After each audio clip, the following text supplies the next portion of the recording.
This is Dr. Pepper Friday Night Rivals.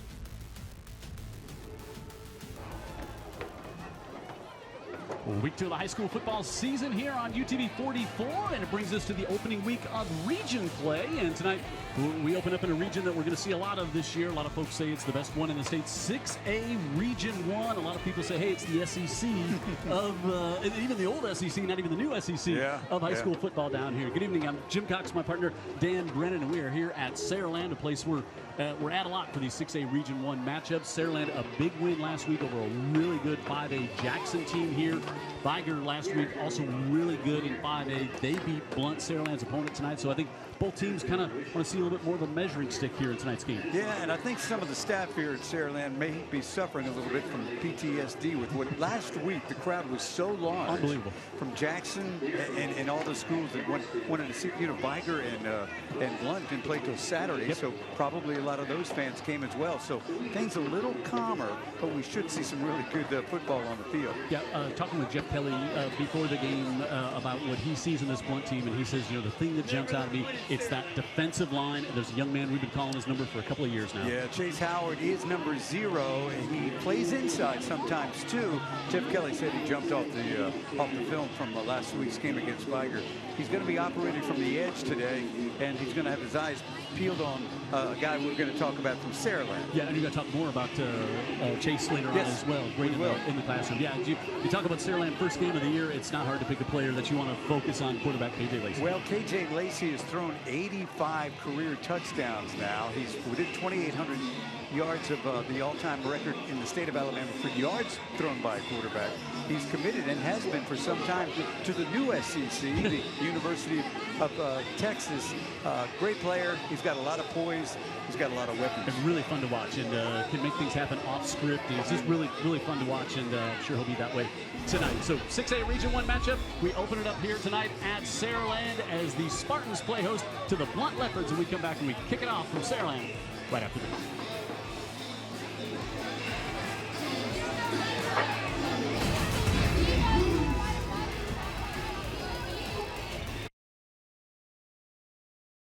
Just about to get this one underway in Saraland. Blount Leopards and Saraland Spartans. 6A Region 1 matchup to open things up here in week 2 of the high school football season. First week for region play across the state. Jim Cox, Dan Brennan here at Saraland as we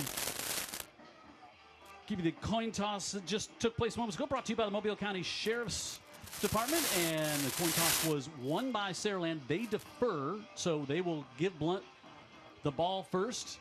And we'll see if Saraland and their defense can slow things down to start the game off for these Blount Leopards, who had just the 1 touchdown last week.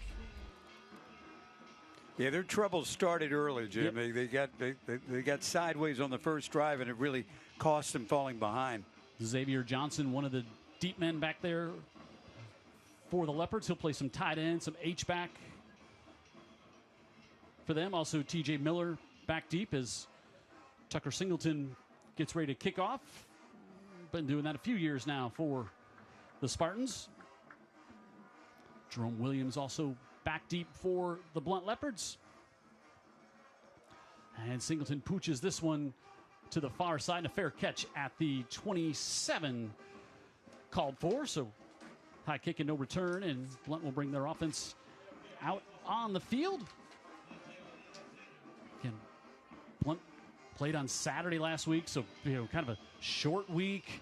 Tough matchup to open up region play, coming up against this powerful Saraland team. Of course, went to the state championship last year. Their only loss of the season fell in the championship game. Is Chris, 2 years in a row now, right? Yeah, won it 2 years ago, lost last year. Won it, okay. Yep, Chris Wiggins, senior out here to start things off, and the inside handoff goes to Jerome Williams, and Williams gets it up to about the 30. There have been some Williams that have toted the ball at Blount over the years. Here's the Blount offense. Starting lineup brought to you by Greer's. Wiggins at quarterback, Williams in the backfield, Smith, Miller, as we said, Johnson kind of that blocking back tight end, Thomas big and tall at 6'2". Up front, Hardin, Roberts, Green, Quinney, and York, along with the 2-year starter Bailey. Wiggins floats this one out of the backfield, and it's dropped there by Williams. And it'll bring up 3rd and long for the Blount Leopards. Saraland on defense. They replace almost everybody from a year ago. Owens, but Coleman's back. Coleman was going to Auburn. Then he was going to Bama. Now he's going back to Auburn. I was trying to figure that out, by the way. Williams, Zion Williams, Pugh, Dunklin, and Roberts, linebackers. Young there. Artis Moffitt, leader in the secondary, along with Jones, Sewer, and Martin. Long out to the near side, able to get that one complete, but nowhere to go. And wrapped up immediately is Darius Brown, and the punt team comes up for Blount after a 3-and-out. That one just took a long time to get going on a far throw to the near side. Exactly, Jimmy. I mean, it was such a long throw that Jones, the strong safety, he had the time to get there and snuff it out. And Blount's about to punt. Best case scenario, Saraland fields this ball around the 35-yard line. Ayande Pugh blocked a punt last week, and it looks like Saraland is going to bring the house to see if they can get another one here. Kind of a low snap, pressure coming, and they do. Oh, I thought they got maybe a hand on it, but it goes up to the 47. Wow. Whew. If they didn't touch it, I don't know how they didn't. Yeah, because the heat was coming. There were 2 or 3 there, and they'll still get great field position to open things up, and that was one thing that Coach Ramon Nelson told us. He said, we've got to be great in special teams in this game. We just can't let it get away from us. As you see KJ Lacy come out here. 4 touchdowns last week, 14 to 25, 326 yards against Jackson. So many athletes, such an explosive array of receivers, and this is without Ryan Williams now at Alabama. Yeah, who hard count, and they draw Blount offside, it looks like. Yeah, Williams would have been a senior this year, reclassified, and goes to Bama and has impressed everybody up there. Yep. What were we expecting? He impressed us from the first time we saw him step on a field. So Saraland goes 5 wide in the hard count. John B., our referee tonight. Now you get a 1st and 5, and you are in Blount territory before you've taken a snap. Coach Ramon Nelson with the grayish black, may I say, goatee. We said you didn't have that when you were at Satsuma. He's like a little more pressure here at Blount, and now it's going to be Saraland jumping too soon.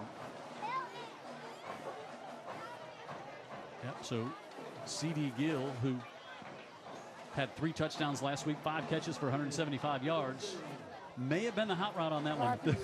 He was, you get field position like this to start the game. You've got so many excellent wide receivers, basically an All-American quarterback. Wouldn't you want to go ahead and take a shot downfield?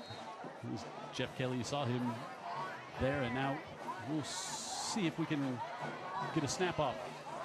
Lacy, they drop 8 back in coverage, and Lacy over the middle of the field, and he was looking for C.D. Gill, and can't hook up with him. Boy, C.D. Gill, he's got everything that would be playing big time next year. He's just 5'8". That's what boy, he's so elite at everything he has. KJ Lacy there, Sante McWilliams, he's just been such a great running back. We'll give you his career stats here. Alfred's going to Ole Miss on the outside. Deshaun Spencer, young kid really coming up. Caden Kelly making some plays. Gill, we talked about. They're young up front. Dunham, Johnston, Owen, Manesco, and Sullivan. And they flip it out to C.D. Gill. And Gill across the 45. There's that speed we talked about. Now makes a move at the 40, and he's going to get it up to the 40, and he will pick up 14, and that's going to be good for a 1st down. You see the shiftiness and the elusiveness of C.D. Gill. C.D. Gill could be 4'8". Who wouldn't want him?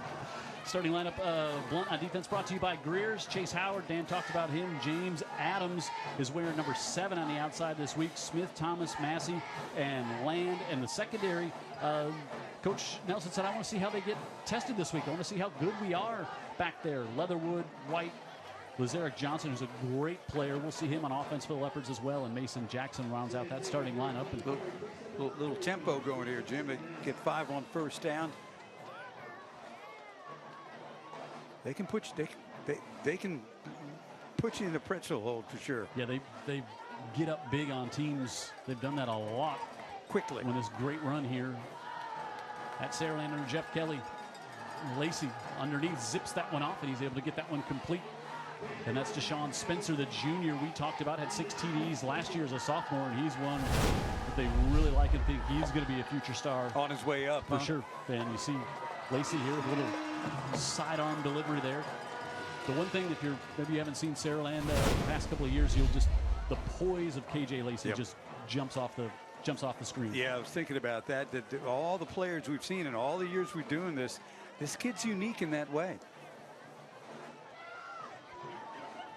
Gives it back off to Spencer. Spencer will fall ahead inside the 30 down to about the 27. Saraland playing decent run defense so far tonight. Yeah, Blount there.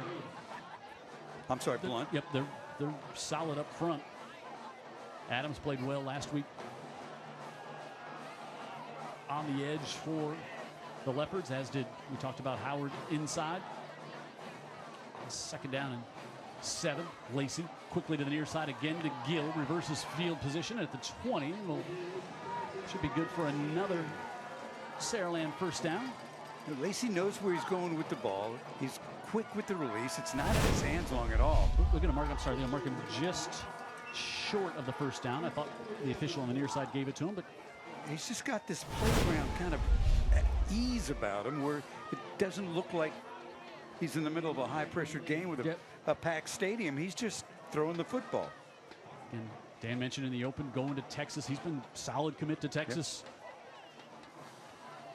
Sante McWilliams, and he's going to plow ahead and get the first down. Yeah, you're 3rd and short. You got the right guy to get it. A starter since a sophomore. Yeah, tons of offers everywhere. Yeah, rushed for 16 TDs as a sophomore, 20 last year. He's run for 2,500 plus yards in his career. As humble and unassuming as for sure any young kid on the roster. Military academies, I think we're looking at it. We talked about it a little bit last year. I remember Stanford at one time. Lacy zings it to the near side, right back off to Alford, and Alford is down inside the 10, down to the 5, and it's going to be 1st and goal for the Spartans. And we're in the Dr. Pepper maroon zone. A methodical drive here for the Spartans to open things up. Methodical, directed by Lacy, executed by Lacy and these receivers. Alford, 6 catches for 122 last week and a touchdown. And it's 1st and goal for the Spartans. McWilliams on the right side, and there is Chase Howard to wrap him up as he came right in and read that one and slung him down. And Howard showing that size and strength. Yeah, I'll tell you. And speed. Really, really great play by Howard. We're going to see a lot of that same sort of action by Antonio Coleman for Saraland, but that time, great play, Chase Howard. Wow. That's why you highlighted in the pregame show, right? That's kind of why. 2nd and goal as they now move it to the center of the field. 2 tight ends for the Spartans. High snap. Lacy looking on the right side and flings it to the corner. Just kind of threw that one away with pressure coming, but he was trying to give Gill a chance to work free. And it'll bring up 3rd and goal for the Spartans. Good pressure by Blount to force Lacy out of the pocket. And that's kind of a potentially dangerous situation. He's very good off script. He makes so many big plays off script. Yeah, you chase him out of the pocket, you're almost doing him a favor. But he's great in the pocket too, Jim. Just very calm and just his throwing action, there's something real pretty about it. 3rd and goal. Looking to the near side. Some hand fighting, but it's in for the touchdown. Dylan Alford. Lacy with his 5th touchdown of the season. Alford with his 2nd touchdown reception. And Saraland on the opening possession marches in from about midfield all the way down, and they jump on top Blount by a score of 6-0. That's just a very talented quarterback with really good wide receivers, and you watched it the whole way down the field, Jim. It never seemed like he was out of sorts. Even when he was pressured, he did the right thing, got it out of his hand. And our first A&S Calvert touchdown of the evening, and the PAT is good by Kingston, and Saraland with the lead on top by a score of 7-0. Lacy, touchdown pass number 86 here as a member of the Spartans. Friday Night Rivals.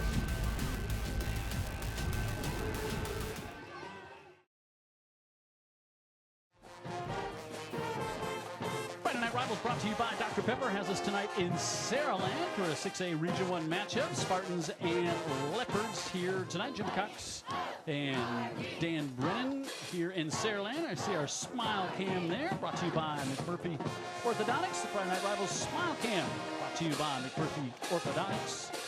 Are you ready to smile? Stedman McMurphy watching the game here tonight. There's C.D. Gill, who had a couple catches on that one. Caden Kelly sitting next to him, and when we get a shot at KJ Lacy on the sideline, he'll have a smile. He's always got a big smile on his face. Yeah, and I think right now they're looking at some of the film. They're studying what they just did going down the field, and what they did was, by the way, Lacy was 5 of 7, 42 yards, and a touchdown. Just the way he looks doing it, Jim. And this way he's looked from day one. Yeah. Singleton again, and a fair catch inside the 30 by the Leopards. They'd like to establish some run here, Jim. Obviously, they'd like to keep the quarterback out of second, third, and long. They didn't have any success trying to do that with the short pass, their opening drive, so let's see what they try to do now. Blount hasn't beaten this Saraland team since 2016. It's been that long. Saraland 8-2 all time against Blount. And Wiggins out in the backfield. Now they bring Lazarick Johnson in, and now fumble picked up by the Spartans. Rumbling in the near side for the touchdown. Damon Williams. Oh, he's going to be stopped. Oh, I thought he was going in. Going to be stopped at the 1. So disaster for the Leopards. He had penetration and he had a bad snap. That's what started it all. And then on the attempted handoff, everything's just kind of bamboozled from the bad snap. Williams. And then, it's piled on top of each other. And this is the exact wrong thing that Blount wanted to happen. And this is how the game gets out of hand in a heartbeat. And this is the conversation we had with the coach before the game.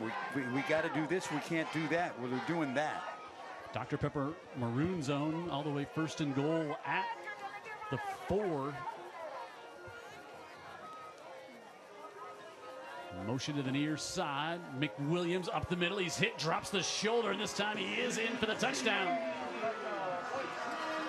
Sante McWilliams with the score.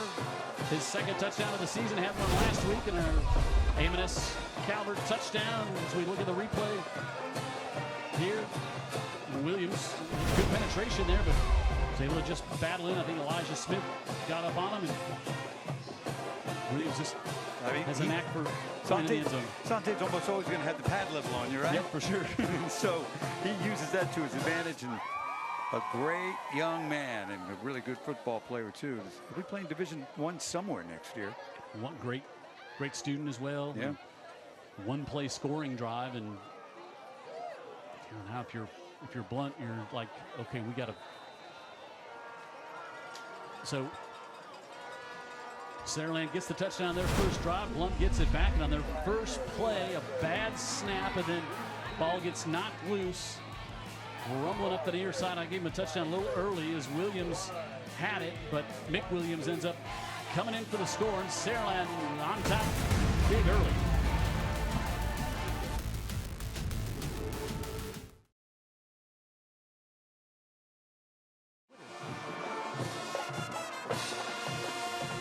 Halfway through the opening quarter, and the first 6 minutes and 22 seconds weren't all that bad for Blount.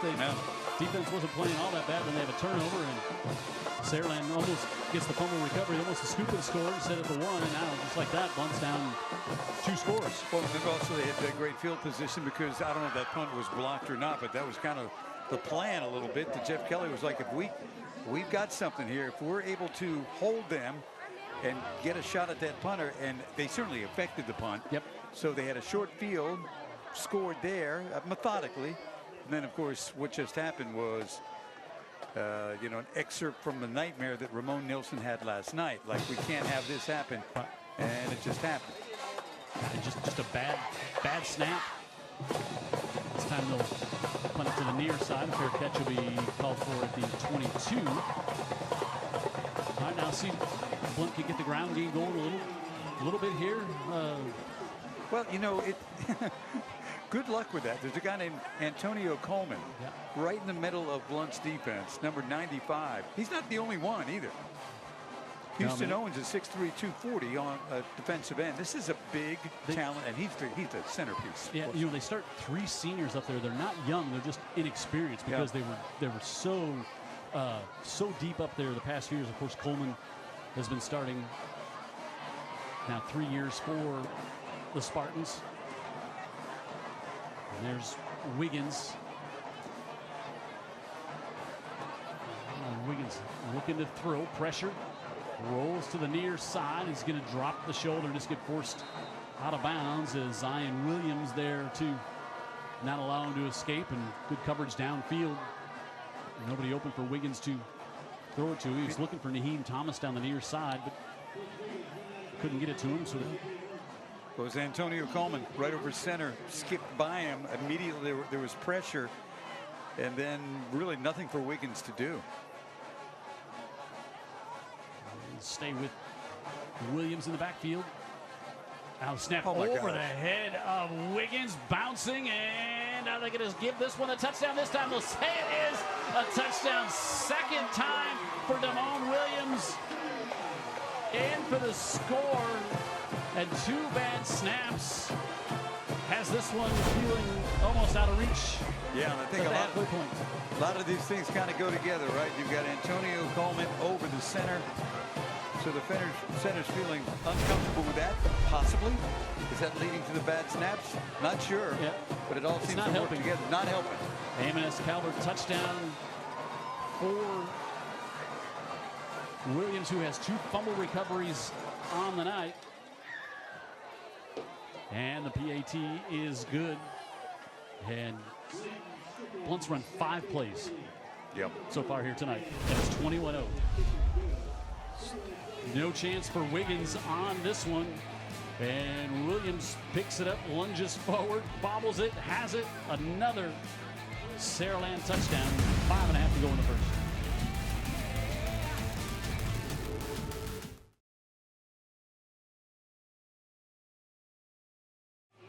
All right, Friday Night Rivals brought to you by Dr. Pepper, Mobile County Sheriff's Office, and Sheriff Paul Birch.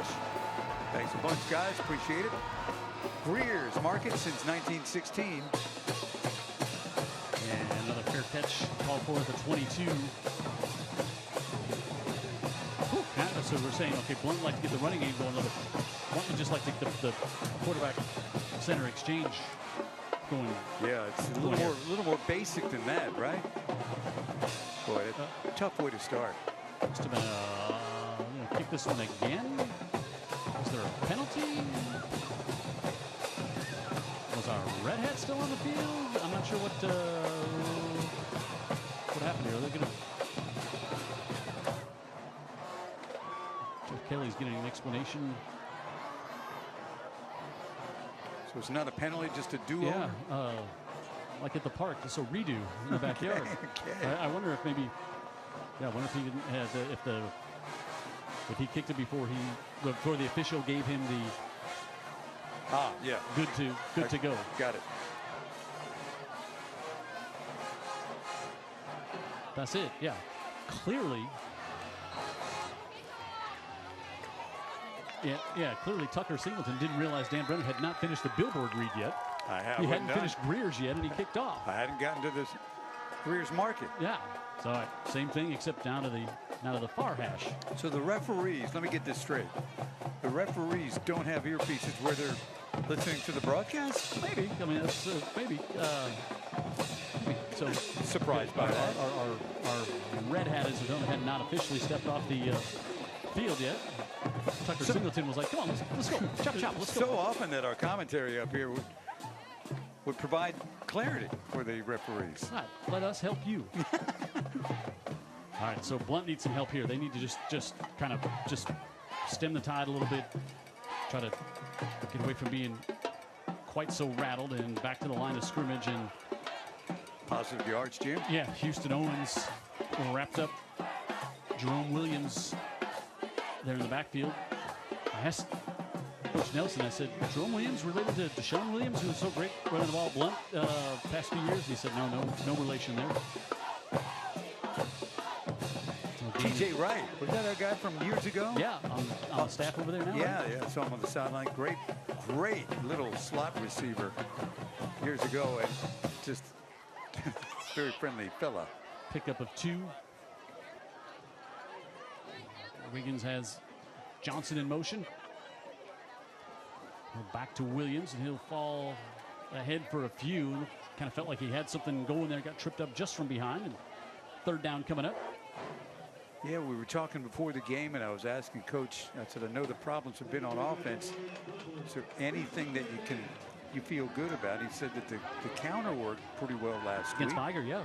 And so we felt good about that, but like Jim says, it's been a matter of getting the play started with the right snap at the right spot. Lazarick Johnson now replaces Williams in the backfield on 3rd and 6. Inside give, and nothing doing there. And the ball comes loose again, bounces up into the hands of the Spartans. And now, to get official, I don't want, I gotta get a little ahead of myself on the last one. Is A.J. Martin, the corner. We saw the helmet come off. Let's watch here on our local 505 replay. Oh, it's Coleman. Was he down on that? I wonder. Yeah, it kind of looked like it. And now, watch this. was he in? Let's see if he's.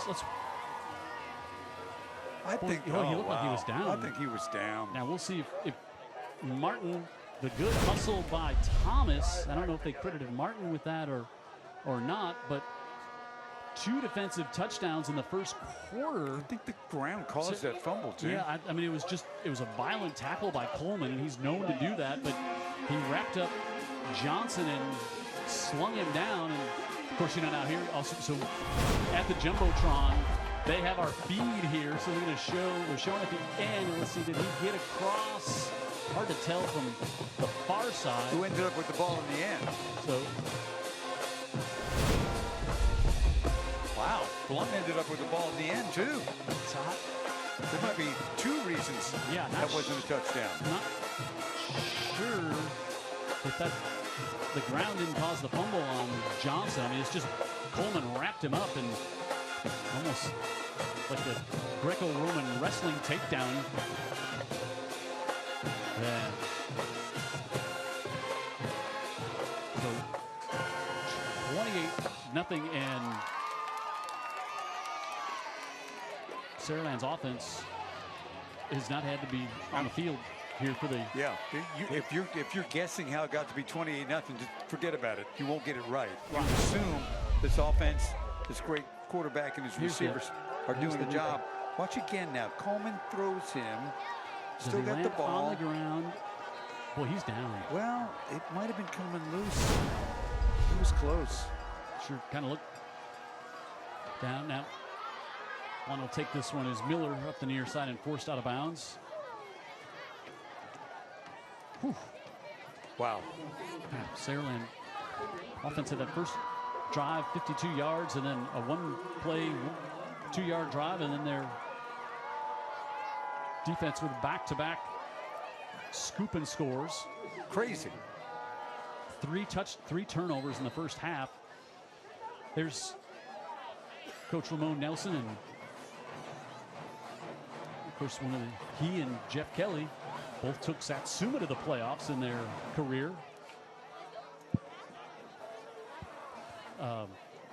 Coach was at Satsuma, and of course, great player Theodore. We'll talk more about that in a little bit, and falling up to about the 30. Yeah.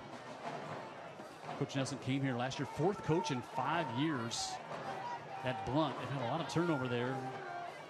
And that's never good. No, and they're hoping they can kind of get things settled down. And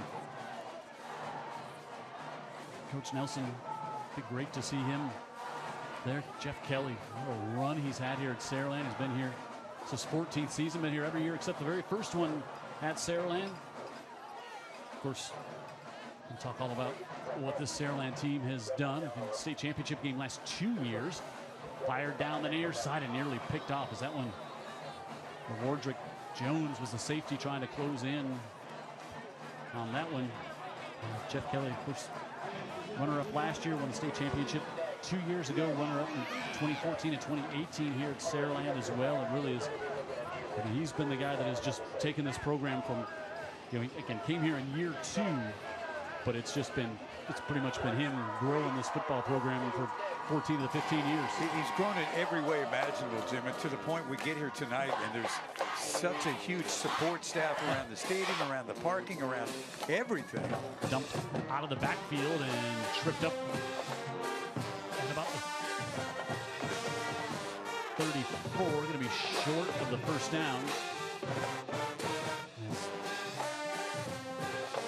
Now they're going to bring the punt team on here, and we saw the first one almost get blocked as Demetre Sewell with the stop. The Blount, this is not a sure thing right here either.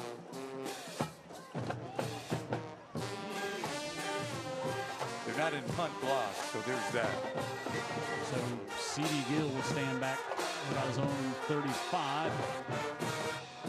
Low bounding kick and end-over-end hops and takes a blunt roll, and we'll see the Saraland offense come out here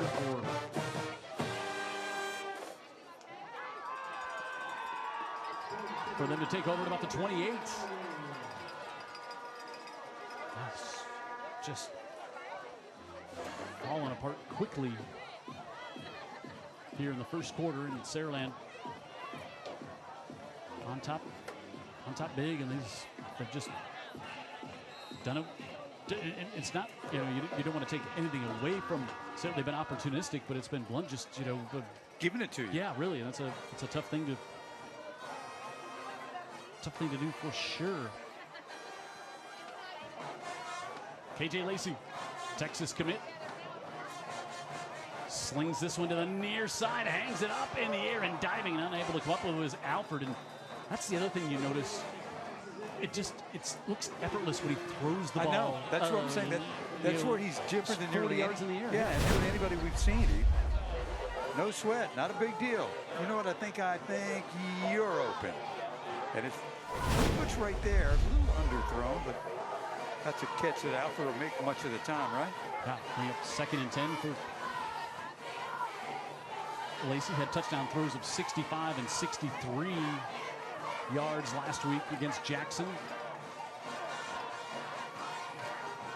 Fake to McWilliams, and on the rollout, able to get it off on the far side, and Deshaun Spencer is the first down. He's upended to the 48-yard line.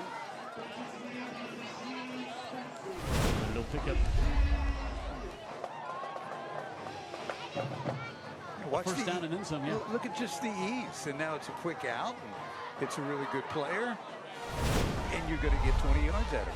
And that's how efficiently Saraland does it.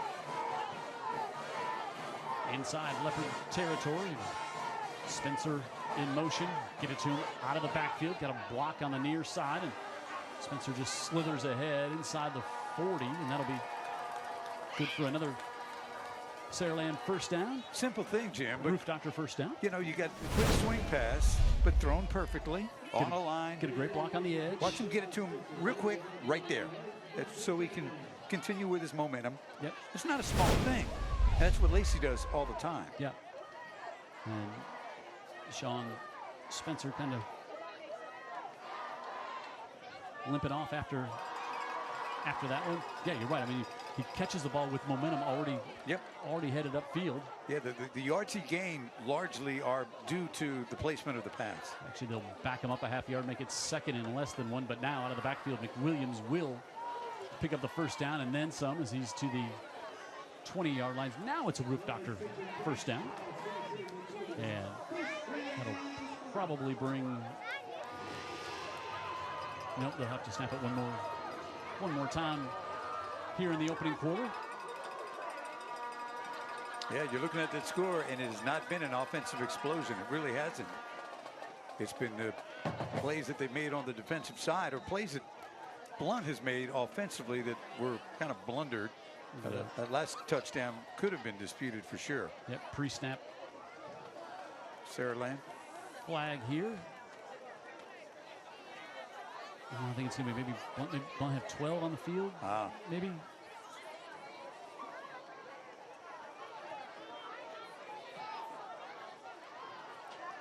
This has just become a social here now, you know. Oh, for sure. With the score out of control and everybody safely in place on a cooler night. We've had a lot of cloud cover, so that's kept the temperature down. Lacy, middle of the field, fires it, able to get that one complete inside the 10, and now down to the 5-yard line into the Dr. Pepper Maroon red zone, able to get that one off and complete. Shakari Harris, oh, correct, that's 18. Terrence Senegal with the reception there, another laser. Roof Doctor's first down and into the Dr. Pepper red zone. And they'll let the clock run out here, and it'll be first and goal coming up to start the second for the Spartans. Up big here early in the first, opening up region play, and dominant and taking advantage of some blunt miscues, and KJ Lacy with the first one, and then the third touchdown. Williams there. Saraland on top with 2 defensive scores, 28-0, and they're about to punch another one in. Looks like to start the second on Friday Night Rivals.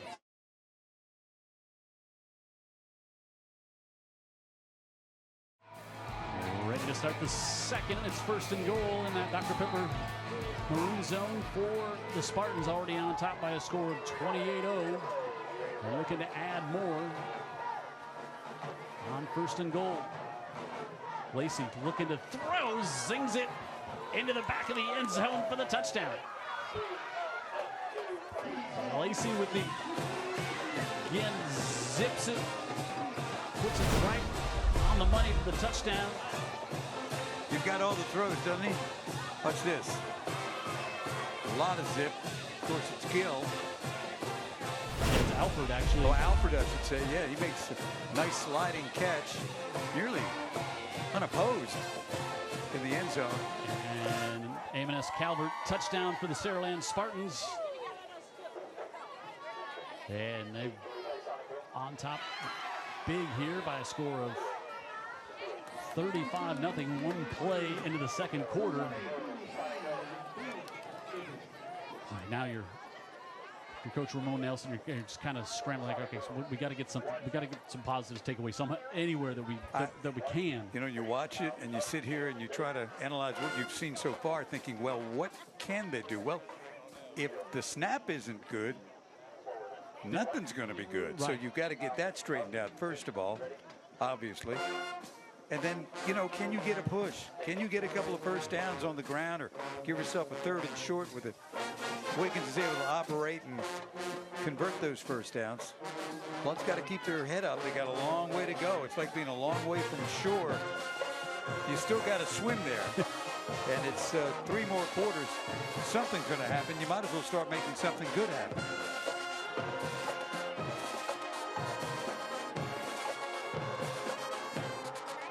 Fairhope leads Faith Academy 21-0 in the second quarter.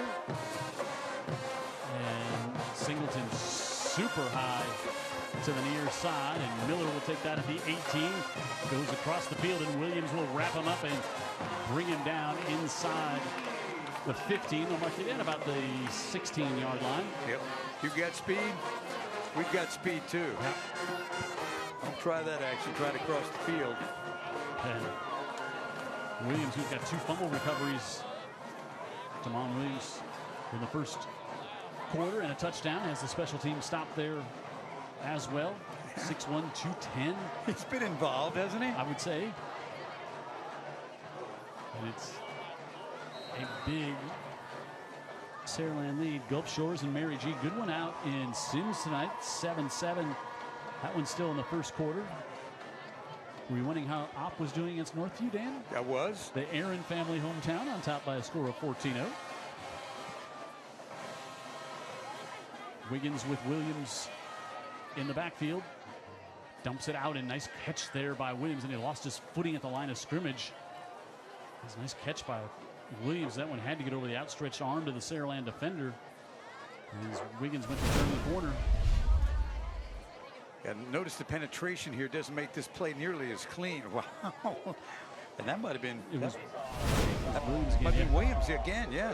Yeah, he has been a ball hawk tonight. That was nearly a pick six. And both bad snaps, went to the left side, his side. And he was ready. Get a yard on that one, 2nd and 9. Wiggins again dumps this one off and up the far side. And that was Eric Johnson. And Johnson get 3rd and manageable a little bit here for the Leopards. Yeah, you're just looking for something positive if you're Blount. Got friends checking and watching this game. Pat Ivy down in Orange Beach. Checking in to watch the Friday Night Rivals.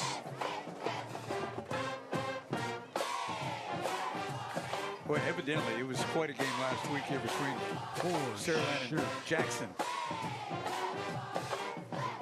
3rd and we'll call it 6. Empty backfield. Low snap. Wiggins on the scramble. It needs to be wrapped up and dropped back at the 10. Again, low snap, throws off the timing, and Wiggins has to roll out. Williams is there. Wiggins lost his helmet, and he had other Spartan defenders with him, but it's Williams is in there along with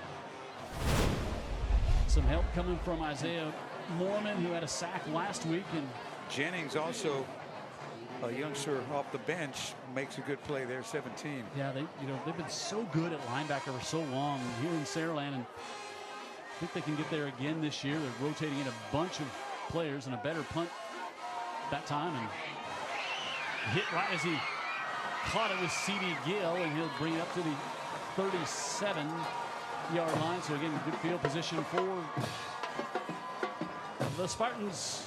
On top big, 35-0, opening up a region play here on Friday Night Rivals tonight in Saraland. Impressive drive on their first possession after they held Blount to a 3-and-out. And then they forced a turnover on the second possession and going for a one-play drive. Then 2 defensive touchdowns in the first quarter, scooping scores by the Spartans, and then touchdown to open things up on the first play of the second quarter, and now Saraland with it. And a hard count is going to make it 1st and 5 from the 37. We'll move it down to the 32-yard line. That's twice Lacy has got the Leopards to jump. That is such an underrated weapon. A quarterback with a cadence who can draw a team off. It's just Aaron Rodgers was a master of it for so long. 5 free yards. Yep. And then in the NFL, he would know he had a free play and would just chuck it down the field, usually against the Chicago Bears for big yardage. 1st and 5, McWilliams. They don't give it to him. Over the middle, thrown complete, and that's C.D. Gill. It's pitch and catch. It is. He's so accurate, but it's a beauty contest. Not only is he accurate, it's a thing of beauty to watch. It's a little bit like in the NFL, you watch an Aaron Rodgers and you say, yep, who else does it like this guy? Well, at the high school level, I don't remember anybody we've seen that looks quite this unaffected by things around him and playing nice and easy, and things just happen. Local 119 first down for the Spartans, and that one off the hands of Caden Kelly, a little low on the throw out there. It'll bring up 2nd down.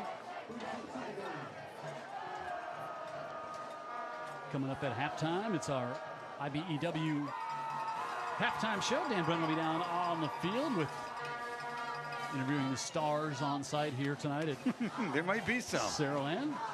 There's certainly some in between the white lines right now.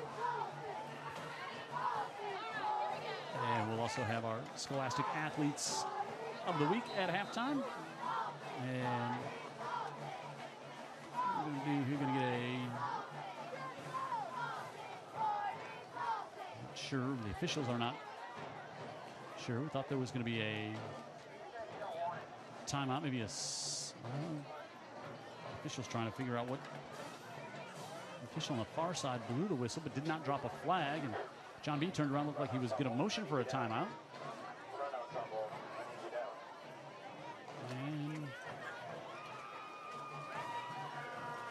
And I'm still the mystery remains unsolved. It will remain 2nd and 10 from the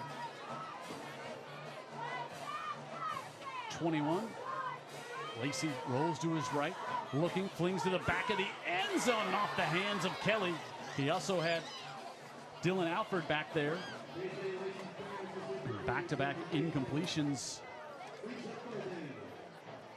here for Lacy. He rolled out and was able to get away from some early pressure. And Senegal was back there too, Jim, and I don't know if he touched it before it got to Kelly. There's a lot of receivers in the same area. 3rd and goal. I'm sorry, it's 3rd and 10 from the 21. Let's watch here again. Is looking at it. Kelly and Lacy both there. Now McWilliams with a move at the 10, breaks out of a shirt jersey tackle, and he's inside the 10 down to the 9. So it'll be another first down here. Local 119. Plumbers, pipe fitters, and service techs first down. Also into the Dr. Pepper maroon zone. And Sante McWilliams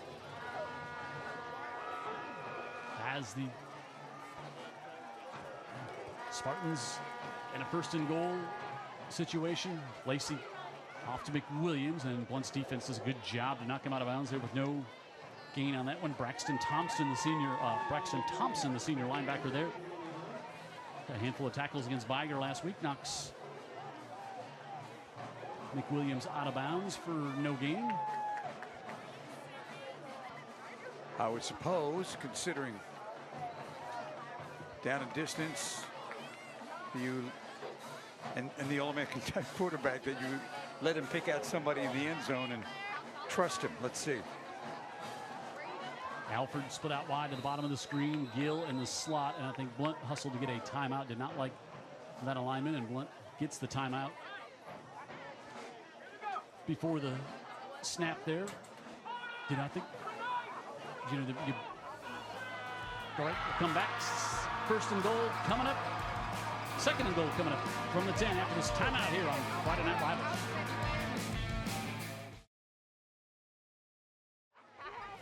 Second and goal coming up 4 minutes into the 2nd quarter. A couple of defensive touchdowns, 3 offensive touchdowns for Saraland, and looking to make it 4 here from the 10. Lacy. Wow. So he looked like he got Blount to jump on the near side, but then up at the top of the screen had some Sparty moving as well. It looked like they're going to get Blount. Wow, they got on the Blount. first. Yeah, Okay. and it did look like they moved first at the bottom of the screen. So it'll just be 2nd and goal from the 5 now. This might change the play. They had 4 wide set up on that 2nd at the 10. Could change now.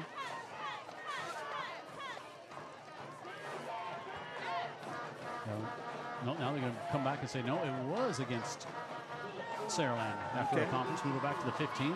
So, you know, we haven't seen Deshaun Spencer out there since we saw him limp off in the 1st quarter. Yeah, you're right. That's why I have Senegal. He's got more time tonight, out right? there more, yep. So, 2nd goal from the 15 now. Lacy looking to his right, wants the fade, throws it to the cornerback shoulder catch. Alford, touchdown Spartans. I don't know, can you maybe do it any better? What a throw, what a catch. Yeah. Watch. This is called being on the same page, Jim. Okay, I'm going to get it to you. It's going to be the back shoulder. The cornerback does not see what you're doing, nor does he see where the ball is. And you're wasn't in a bad position either. No. He was in a good position, just didn't see the ball. A&M Calvert touchdown for the Spartans, and Alford with another touchdown here tonight, and Singleton Is that 3? Is that 2 for Alfred? Yeah, 2 for Alfred. Gill's got 1. McWilliams has got 1 on offense. You get a touchdown. You get a touchdown. Oh, I thought you were giving me 1. Yeah, maybe. So, all right, here's what's going on. Daphne not playing in 7A. They haven't started up region play for everybody yet. Daphne at Pine Forest, Gulf Shores, and Mary G. That's a good one out in Sings tonight. Yeah. Foley got the win over BC Rain last night in a close game down in Foley. Fairhope leading Faith Academy, and Bryant and Baker will try to get you a score on that one. That is a region game. McGill and Murphy tonight in 6A. Spanish Fort and Theodore down in South County. Baldwin County hosting St. Paul's. As we said, Gulf Shores playing out of region tonight, taking on Mary G.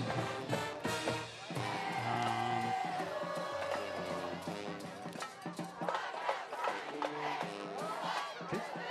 Thought we were going to see 5A. We'll leave you hanging there at 6A with the Singlican kick to come, and falling down and making the catch was Miller. It's twice we've seen Blount players slip down here. All right, keep going. 5A, UMS hosting LaFleur.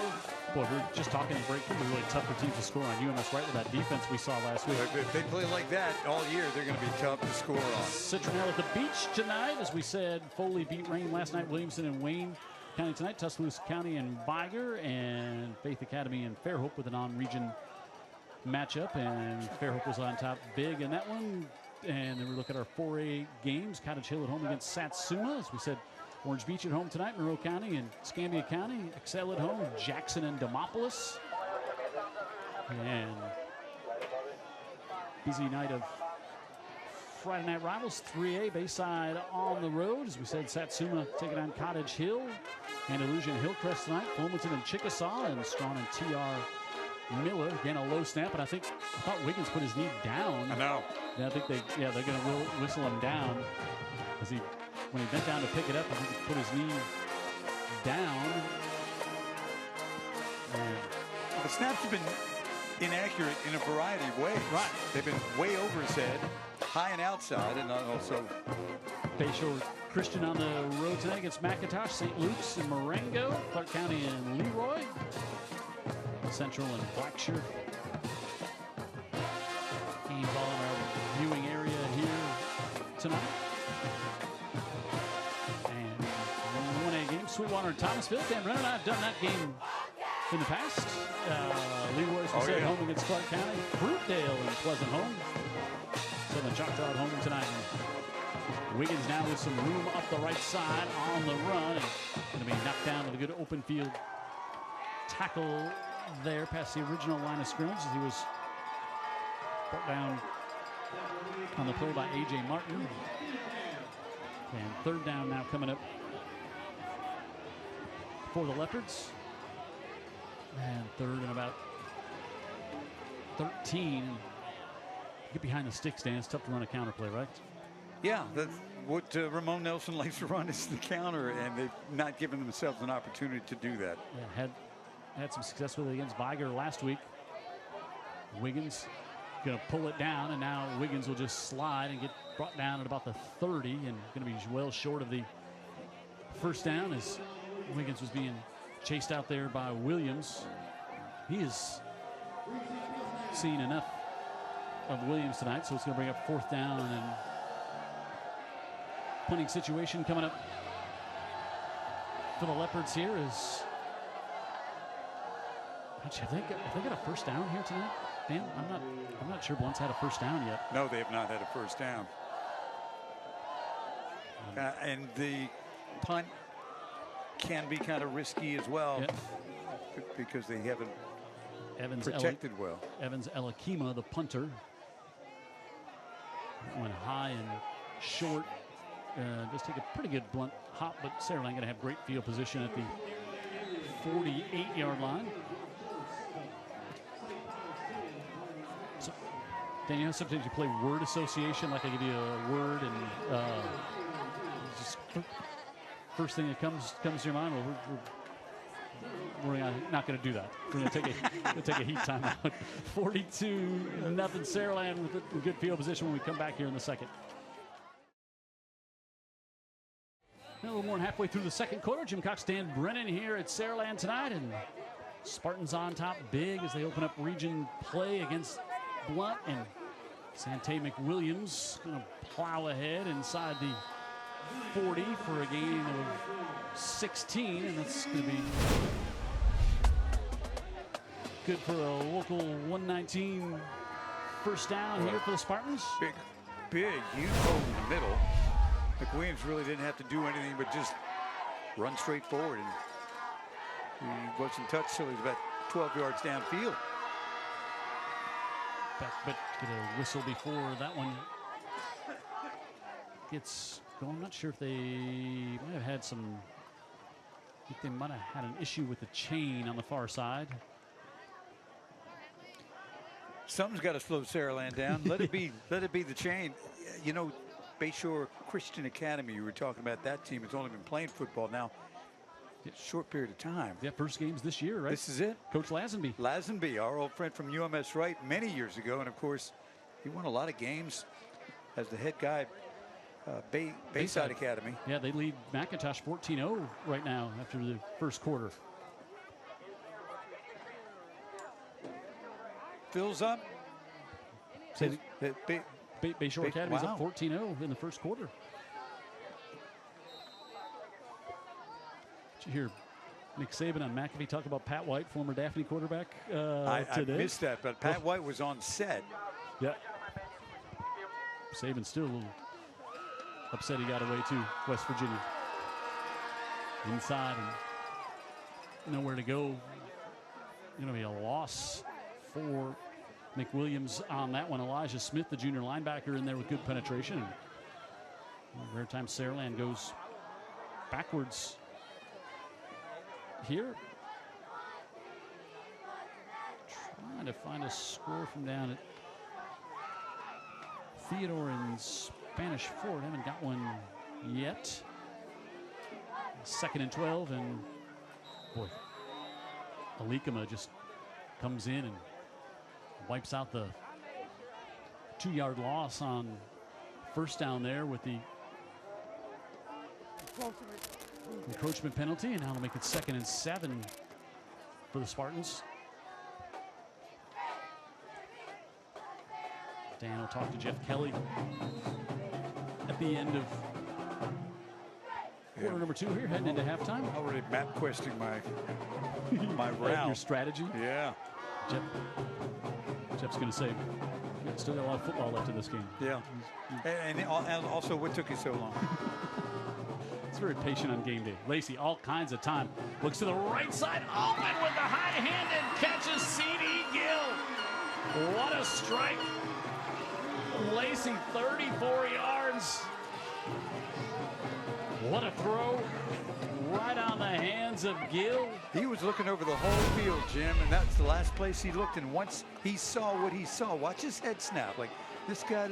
Oh, there it is. M&S Calvert touchdown. C.D. Gill with his 2nd here tonight.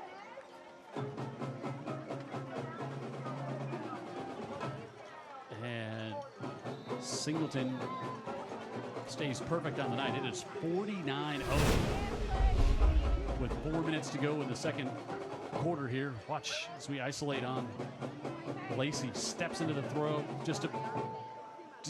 Gill doesn't need much, but you get behind a DB, and Lacy's going to find it. He had the momentum, Jim. I think Gill was in motion on that play, and then he just turned that momentum into a streak straight down the middle of the field.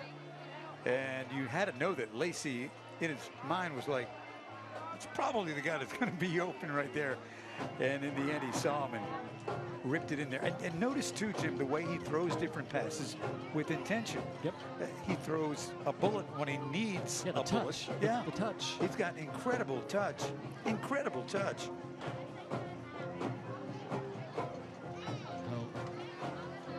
Lacy picking up where we saw him on TV last year. Looking just spectacular. Yeah.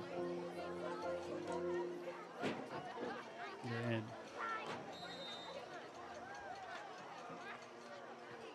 Singleton again with that high Rainbow kicked to the near side, fumbled, ball loose on the field and recovered by the Spartans. Sewell was down there on coverage, a little miscommunication by Blount as to who was going to field that punt. Tamadre Sewell is hustling down there, gets on the loose ball, and another Blount. So Sewell was the one in pressure, and then able to get it as well, and another Blount turnover. You know, you're at halftime, not quite, not even there yet. And you have to wonder if this is the worst evening in Blount football history. Oh, check on that in the second half. Saraland won this game last year 59-20. They're knocking on the door, putting 56 up in the first half. And the way they've done it is so much of it off these Blount miscues. Oh, Blount, I think they got the timeout in before they had too many players on the field.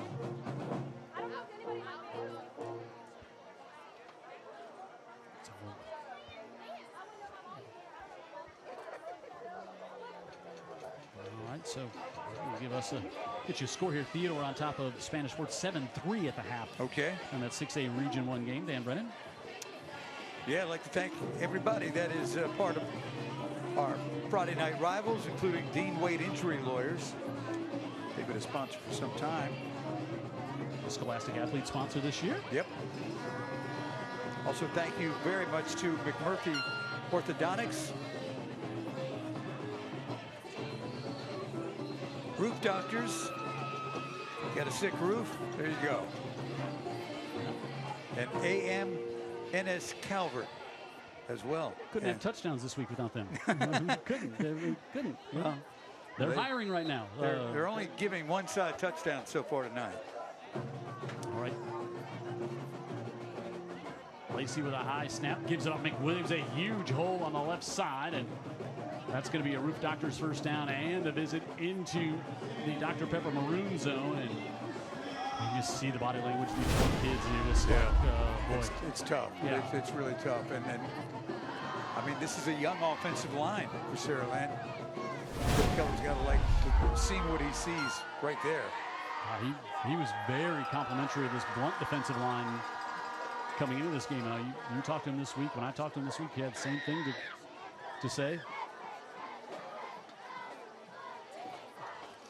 Lacy with a little hard count there, and Jeff Kelly just letting the clock run all the way down, and he's going to take his timeout with 3:17 left. Oh, and you know what? Saraland gets the ball to start the third quarter as well. Okay, so I was going to say, word association. Sometimes you can play. I want to do a number association with you here, Dan. Okay. I'm going to give you a number. First thing pops in your head. All right. 1,428. 1,428. I'll tell you, we're going to look at a smile cam while you think about that. Money in my savings account? No, I would guess the under on that. McMurphy Orthodontics smile cam. Dr. Stedman McMurphy, proud part of the broadcast here tonight. And if you're ready to smile, they can get you all lined up and get those. Make sure the chiclets are all in place. 1,428. That's the number of days it's been since Saraland has lost at home. Wow. All the way back to. Let me guess the opponent. October 2nd, 2020. Spanish Fort. Right in the middle of a pandemic here, 24-21. Inside, McWilliams lunges. And it's going to be just short of another first down, but it'll be second and about 1 from the 2. Probably see. I would guess you kind of see Jeff Kelly try to use up some of the play clock here. Just kind of maybe slow things down a little bit at the half. As we're inside 3 minutes to go. Lacy rolling out to the right side, wide open, drops it for the touchdown.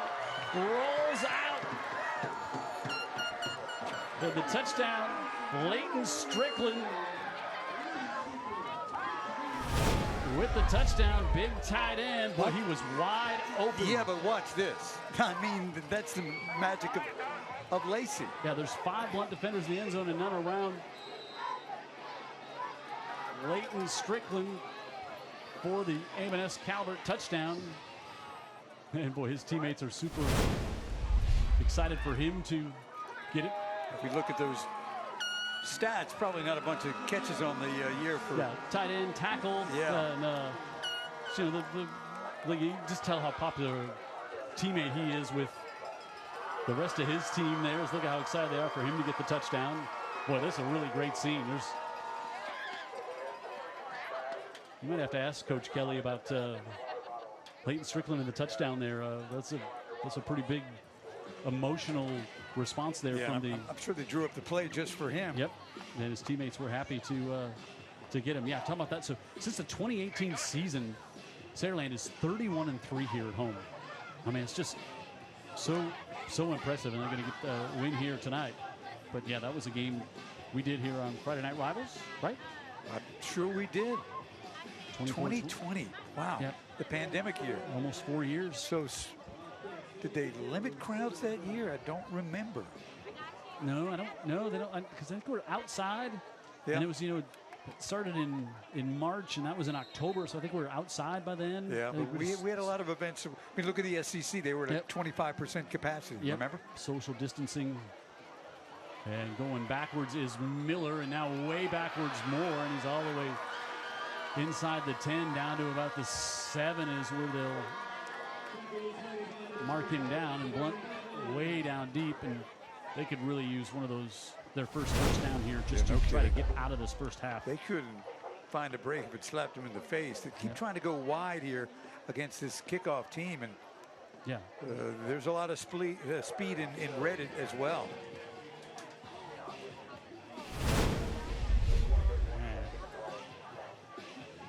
Blount pinned down deep.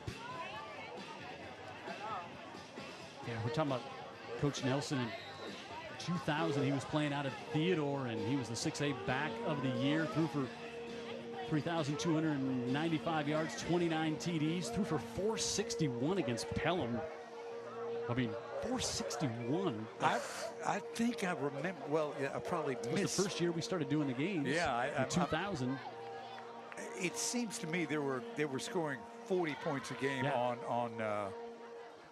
with ease. Yeah, Coach Downing, right down there at that time, right? In 2000. Yep, yeah, sure, for sure.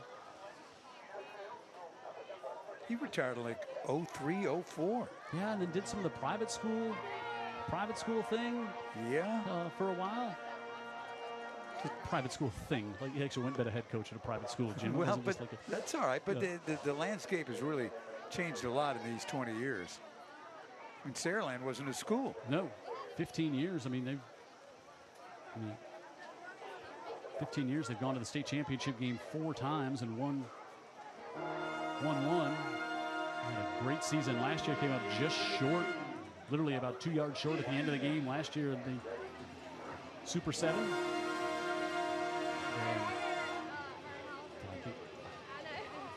And now you see Coach Nelson just on 3rd down here trying to kind of use up much of the play clock as he can. 3rd and 3. If they could get their first down, it would be big. And I have to punt down deep here again.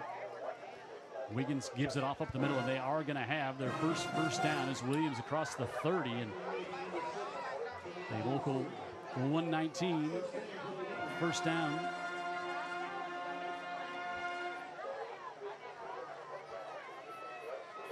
And maybe one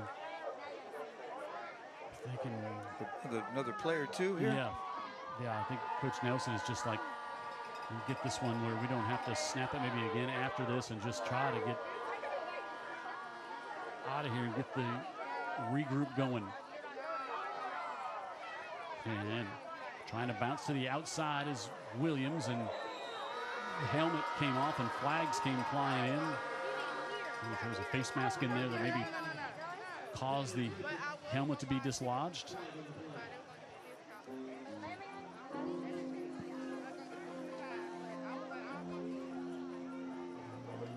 John B., our referee. Face mask. 15-yard face mask penalty against the Spartans. That will make Jeff Kelly happy. No, if there's one thing this half, I think everything else will. So 31 seconds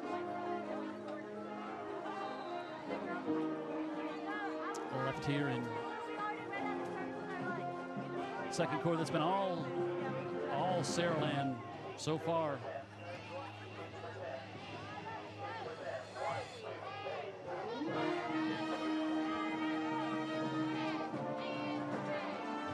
Maybe the last play here of the first half, and Williams gets a little bit going out to the 45, but that will bring the quarter to a close.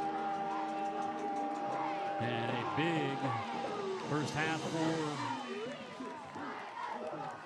the Saraland Spartans, on top by a score of 56-0. Is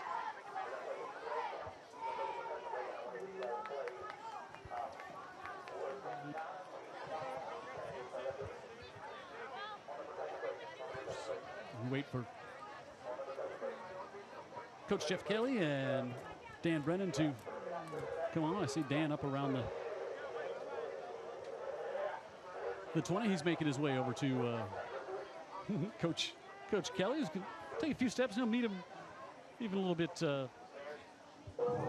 closer yet. Big first half for Saraland. They're on top big, and Dan Brennan is down there with the head coach of the Spartans, Jeff Kelly. Dan.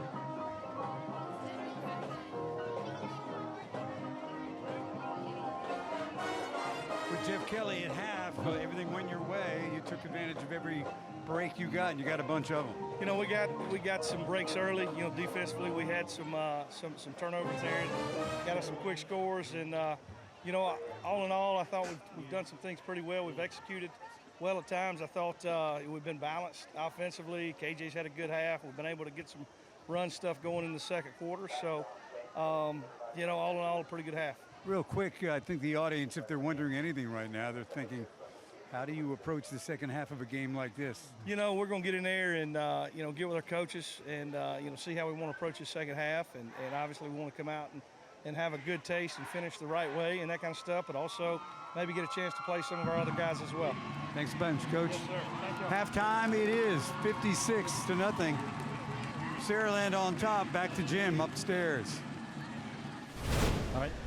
Thanks, Coach Kelly. Thanks, Dan Brennan. All Sparty in the first half. Looking at Dylan Alford with one there. And then we had Strickland, who everybody got excited for. And all Saraland on top. 56-0 here on Friday Night Rivals in Week 2 as we open up region play in 6A, Region 1. Dan Brennan on the sideline. We've got the principal of Saraland High School. Yes, sir. Scott Crowley. Scott Crowley. I want to get to Olivia. She's our athlete of the week from Dean Wade, but he's the principal. He can throw me off campus. So I have to talk to you first. How exciting is it to be the principal at a school that is thriving in every possible way? Super exciting. This truly is a special place for a lot of different reasons. One of them standing right next to you right now. We have unbelievable kids. We have unbelievable support from our school board, through our community leaders, and then our community itself. It truly is a special place to be. We never drive up here where there isn't something new going in. And there's always construction, there's always a forward feeling to Saraland High School, am I right? Absolutely. If you know, if you're not growing, if you're dying, and you're going backwards, that's right. So always something going on here.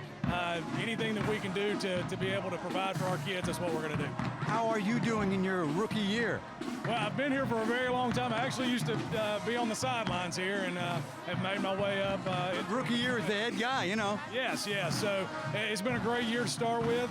You know, we've gone through 2 home games, 2 unbelievable crowds, and just a great start to the school year altogether. Do you mind if I talk to Olivia? Please do. She's probably much better than I. Olivia, how are you? I'm doing well. How are you? Doing great. You are Dean Dean Waite, injury attorney, student athlete of the week for Saraland High School. Congratulations. Thank you so much. I'm greatly honored. Tell us about what you do on what's your sport of choice. So I'm a softball player, a varsity softball player. I play right field under Coach Sonny. Loved every minute. I've been playing since freshman year. Is this your senior year? Yes, sir. What are the plans for the team this year? I think we have a really good chance to make a really good run. We've got a lot coming back. We did lose a couple seniors, but I think we have a really good chance. Well, good luck to you. Congratulations on the award, and the best of luck. Thank you so much. Young, talented, and poised young lady right there on the sidelines with the brand new principal and our student athlete of the week, Dan Brennan, back to the booth, and Jim Cox. The following segment is sponsored by Dr. Pepper.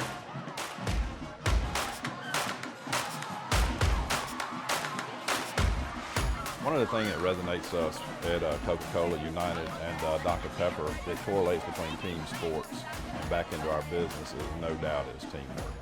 Just expanding upon that, and it's not something that's natural. You're going through school. It's about you having, your grades, being good, doing what your mom and daddy tells you to do. Being a good youth is bringing that team environment together, and it is so imperative that they have. We see time and time again, not that anybody can't be successful in it, but they have a jump start of what a team environment looks like, and everybody working together and pulling together for a common goal, and it just puts them miles and miles ahead.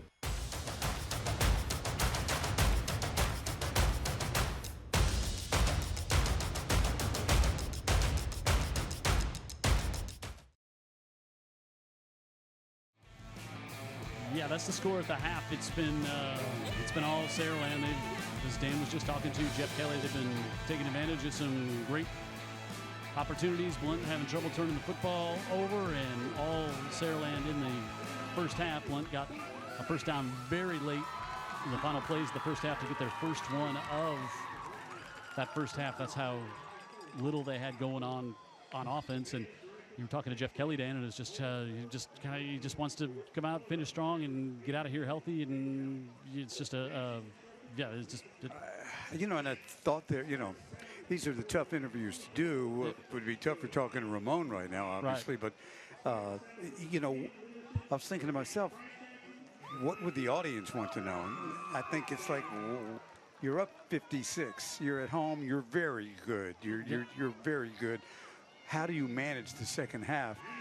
And I thought he was honest with me, but he said, "I'll get with the coaches and talk about it." Yeah, like we were saying, they've got some young, inexperienced players that he has great respect for Blount, but you still got to do what's right for you and get your kids reps when you can sometimes, right? I think you're right. If you're looking at the big picture, when do you just kind of pull the laundry and put everybody new in with the well, I was going to say nobody's got dirt on their on their uniforms now with the turf, but when do you start to put some of those fresh jerseys in the game? How soon do you do that?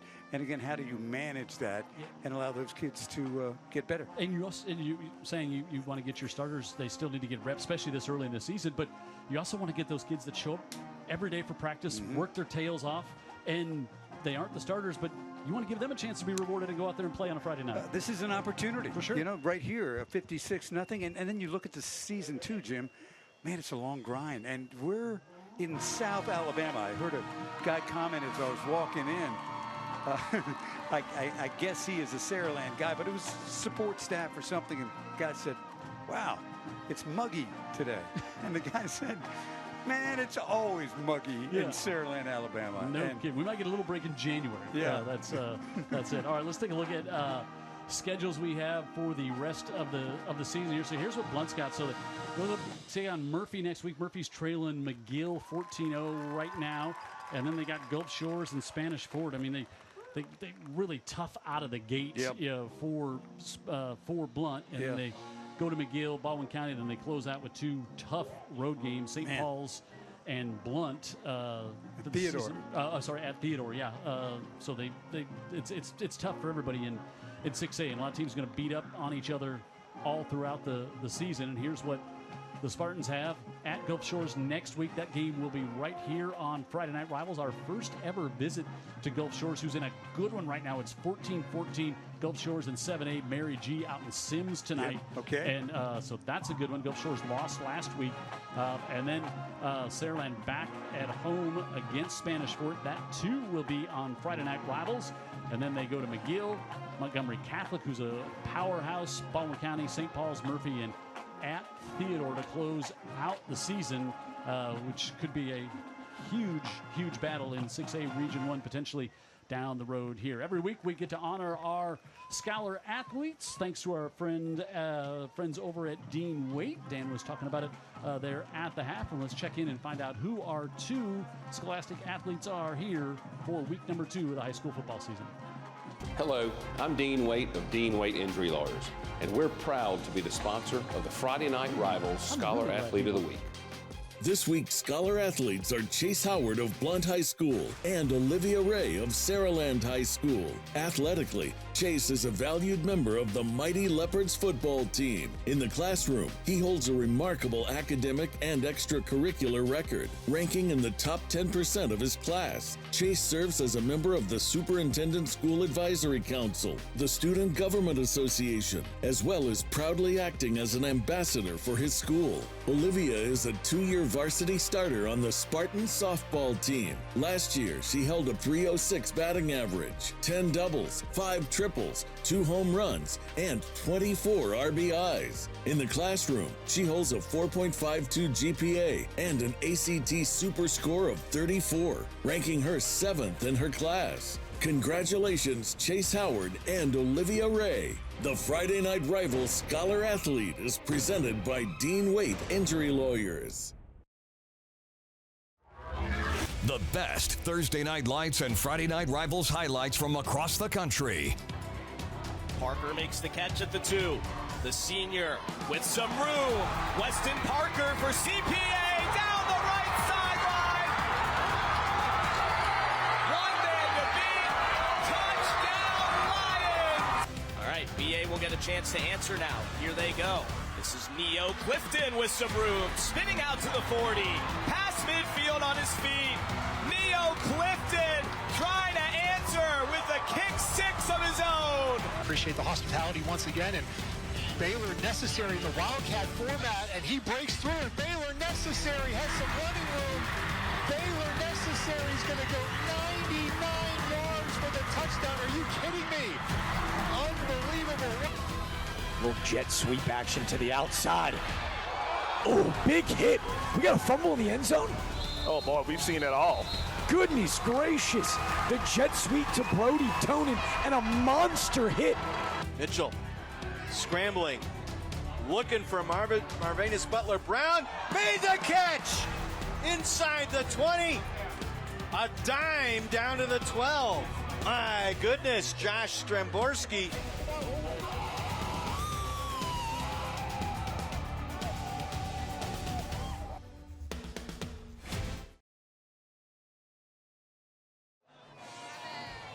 So the halftime scores in the press box here at Saraland.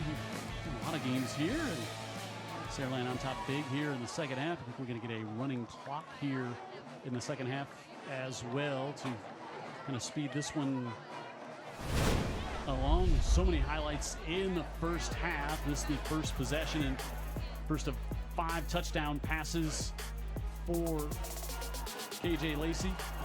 That one to Dylan Alford, and this was Damon Williams who was going in, got tripped up by Williams. Yeah, just big first half. Yep, one play later, and Sante McWilliams drops the shoulder, and he's got his second touchdown of the year. Then next play, high snap, here comes Damon Williams, his second fumble recovery.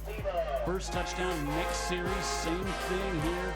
Portland with the big tackle comes loose, and it was picked up there by A.J. Martin. We don't know if they called him in, but the hustle from the backside, the ball came loose, and finally Saraland got on it again, and then KJ Lacy with another throw to Dylan Alford for the touchdown. And look how pretty this one is. Back shoulder, Dylan Alford, his third in the first half. You want to see another pretty one? How about right down the middle of the field, C.D.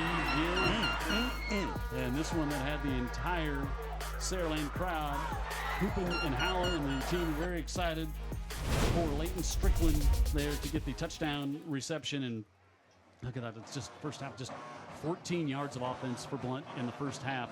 234 for Saraland, and 234. I mean, they scored on a one-play drive, from the 2-yard line on one of their drives, and they had 2 defensive scores. And still 234 in the half. 4 turnovers for Blount in that first half, and just domination and just miscues. You feel bad for that was not how Blount looked last week against Bigard. They lost 38-6, but it didn't look anything like this. And certainly you say, hey, you're playing a great Saraland team, but they were unforced turnovers. Yep. I mean, the 2 bad snaps that led to touchdowns, and then the one fumble that gets jarred loose. But well, you want to watch them have some success on offense, like we talked before the game. We know the quarterbacks. You got a lot of inexperience, but what do you think you do well? Well, none of that really matters. The counter was the answer, but none of that really matters if you have such a bad percentage of poor exchanges between the center and the quarterback, and that's what they had. Yeah, so to say the least. KJ and Deshaun Spencer, who we didn't see come back after that first half, went limping to the near sideline, and if he didn't come back in the first half, assured he's not going to be back out there in the second half. Sure. Now with the game in hand, no reason to risk a injury there. Trying to get you some more. Fairhope all over Faith Academy after Fairhope got pounded by Spanish Fort in week 1. They beat leading Faith Academy 36-0. Gulf Shores leads Mary G 17-14 in the third. Great game going on in Sims. McGill-Tula leads Murphy by a score of 13-0. Daphne over Pine Forest 20-0. Good win in Bay Minette. St. Paul's and Baldwin County in this region 10-7. The Saints on top of Baldwin County. Monroe County leads Escambia County. Baker leads Bryant 16-0 in the third quarter. Citronelle enjoying their time at the beach this holiday weekend on top 21-7 over the Makos. Bayside leads Marbury 19-0. Bigard leads Tuscaloosa County 29-7. We'll keep you updated in the... for a region game, that is one heck of a hike from Citronelle to Orange Beach. Now they were going to try an onside kick here, it looked like. And they get a flag as it bounces out of bounds. I think Saraland will just take the ball. I think they were going to try an onside kick here that maybe just was mishit on the kick. But Jaden Adams. So I think, Saraland will. You see the first team offensive unit coming back out here, probably one series maybe, I guess. That'd be my guess. Yeah. And again, we'll see how the clock works, but it's going to be from the minute they whistle it in. Yeah, and so the kick went out of bounds there at the 49.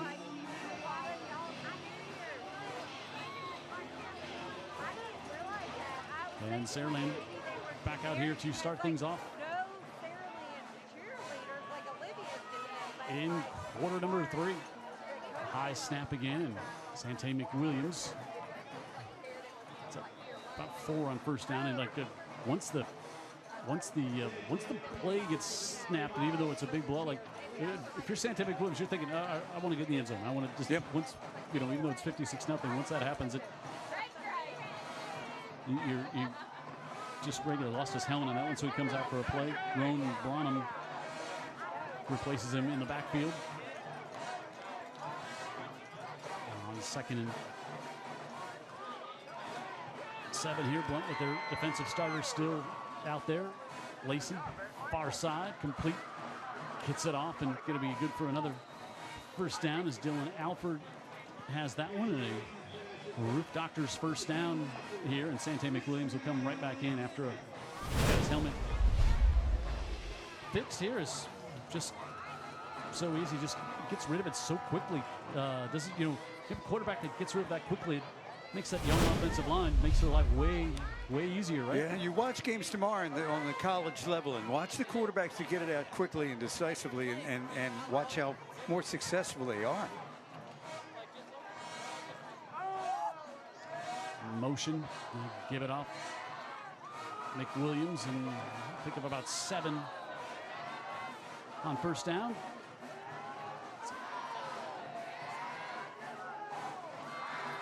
As you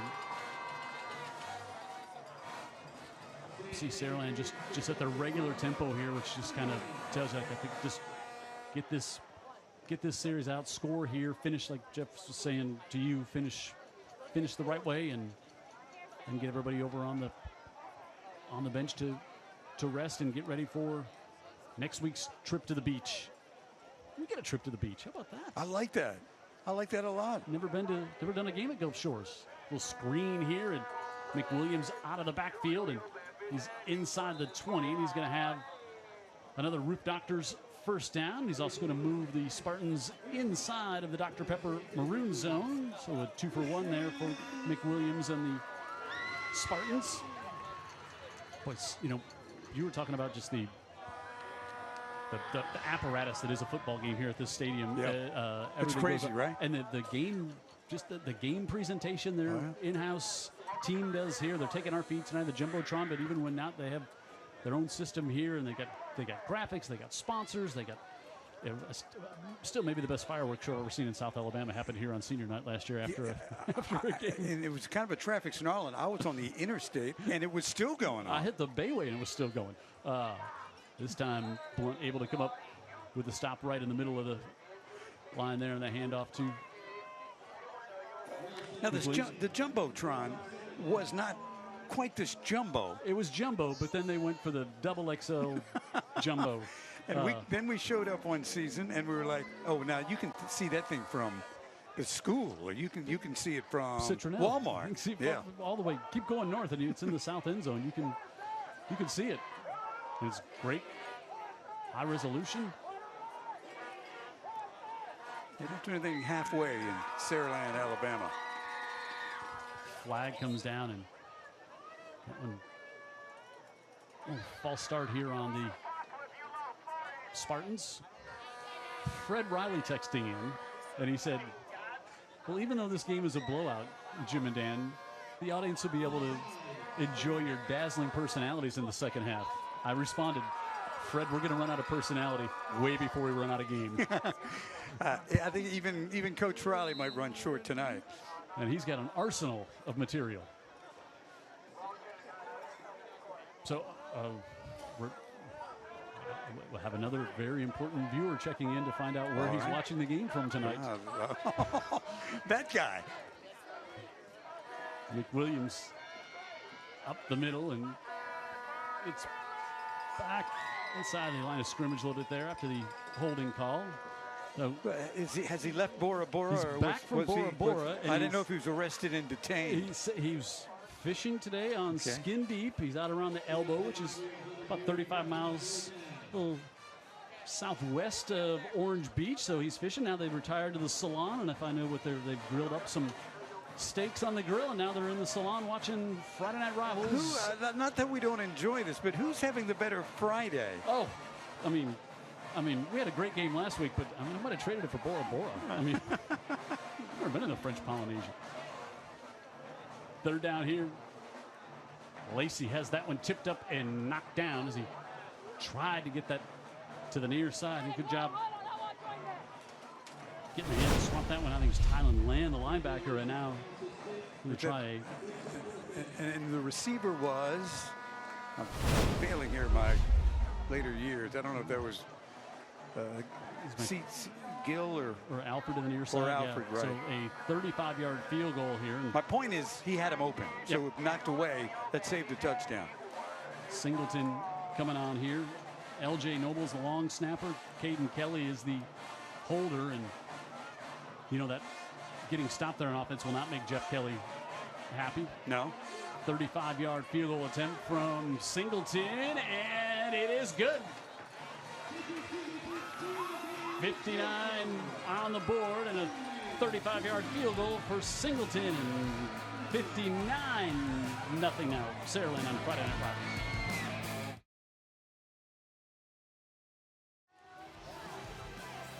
Jim Cox and Dan Brennan back here at Saraland, and now we're going to see a little change up in the kickers is Leighton Strickland, who's got a touchdown here tonight. Going to kick this one off. We see some more substitutions coming. Got fresh jerseys out there on the kickoff team for Saraland.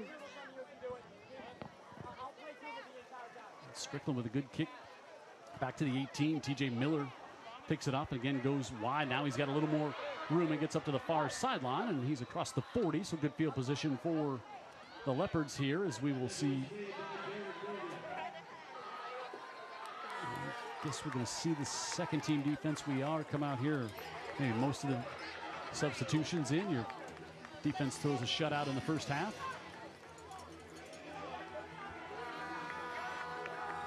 Hey, as Blount comes out in the field here, Jerome Woods, principal at Blount, just thoughts with him. Lost his mom last week. Wow. So gave him a hug when I saw him walking in here tonight. So Jerome Woods, one of the good guys for sure in the Mobile County public school system. Yeah, great with us. Yep, great penetration there. Isaiah Mormon, who played well last week for this Saraland team. By the way, we've done some terrific games at Blount.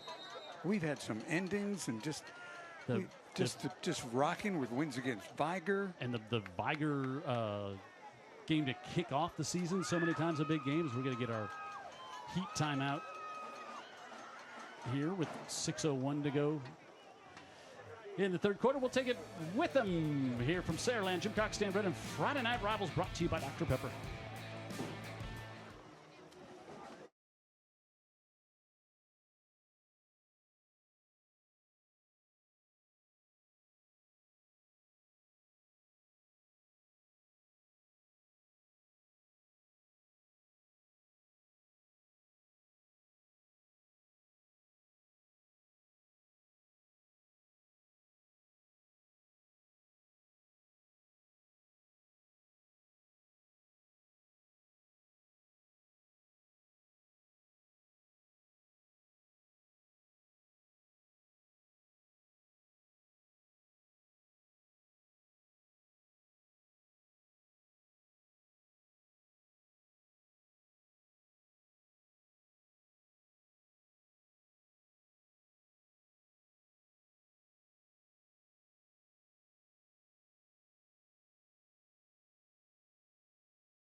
Friday Night Rivals brought to you in part by Local 119 Plumbers, Pipe Fitters, and Service Techs.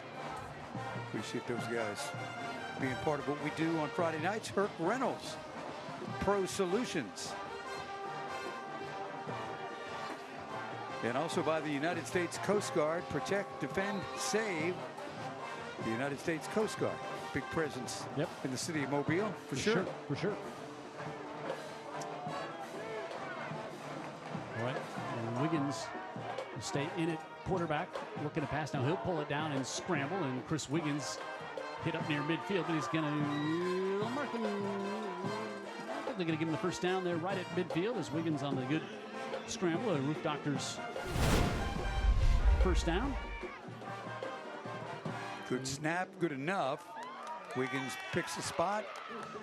You can see once he gets to the outside, he's got some, he can cause some problems. Yeah.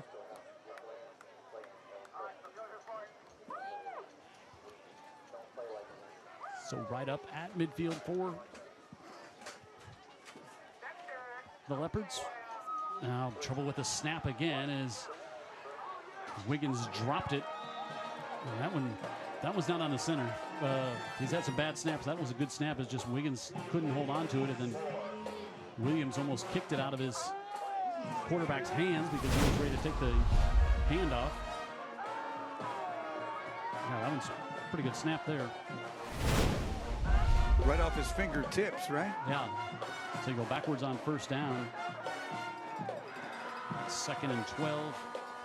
At least they're not dealing with the constant onslaught that first wave of Saraland defenders were presenting them with, where they really just couldn't get out of their own way. Yeah, and Coleman didn't play last week, so getting him back was a huge help to that defensive line. Spinning out the other way is Williams, and Williams going to pick up about 10 and bring up a 3rd and 2. Williams on the cutback there. They have 14 yards of offense in the first half. They've got more than that on this drive here. So Blount doing a good job. Notice that got a continuous clock going here in this game. And so incomplete pass, ball goes out of bounds. Runner goes out of bounds. Clock just keeps on going. Keeps rolling.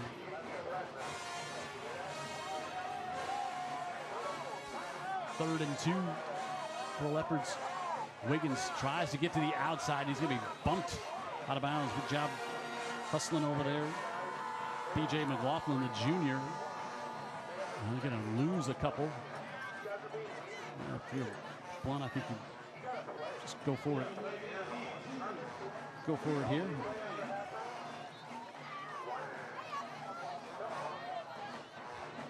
For sure. Why risk punting? Like just pick a first down. Try to get an offensive rep in. Yeah, get the drive. Keep the drive going. But you're at 4th and 2, and now you're 4th and a long 4. Here comes pressure. Wiggins out of the backfield. Williams, nice catch, breaks a tackle, and he's going to be up to the 39. He's going to have the first down.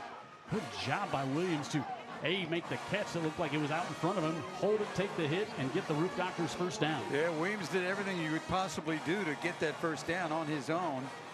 Pass was accurate, but it was on a rope, and he was in a little traffic.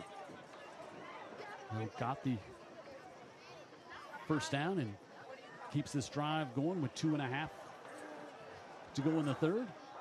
And again, young quarterback, not a ton of experience. You get these are reps that Blount's got to get as well.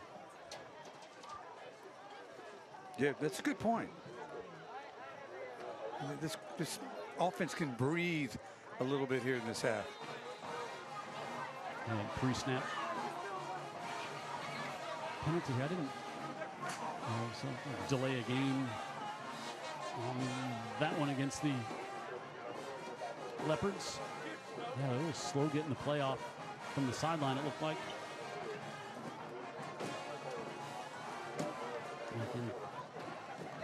59-20 was the score in this game last year. Saraland with 59 again. I'm going to throw another number at you. I'm all for it. 46. 46. 46. The password is 46. And now another flag. They're going to have too many men out there.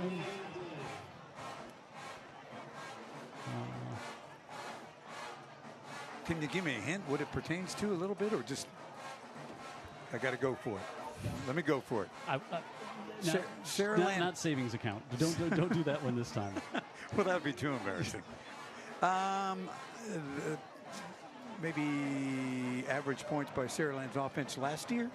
Months since Saraland has lost at home. Oh, months. 46. Oh, so we're on the same thing. Well, the answer is the same. Well, it's just a doctored up different number. Well, this is the dumbest sports quiz I've ever been associated with. Hey, just because you're 0-2, don't blame the show. That's a show? There was a lot of prep that went into getting that. Well, I guess so. The answer was the same twice. What's that kind of prep? Wait till the next one comes up in the fourth quarter. Oh, wow. Yeah. Here comes Williams, and Williams bounces it inside the 25, and Williams turns on the speed inside the 10, and it's going to be 1st and goal coming up here for the Blount Leopards as Roof Doctors first down and into the Dr. Pepper red zone, and Williams able to break free, and now when the speed's a little more of a mismatch, you can see what Blount can do to the outside. They have the advantage on the speed here. Now at this point, as we're approaching a minute to go. A minute. So the next answer is going to be the number of minutes since Saraland last lost a game. Williams to the left side, stays on his feet and falls down to about the 2. Broke through an arm tackle.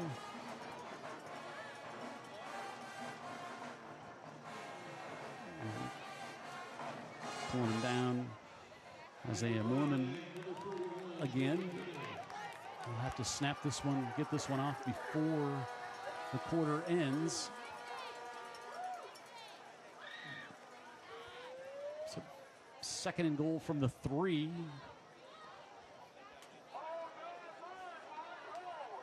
For the Leopards. Williams in the backfield.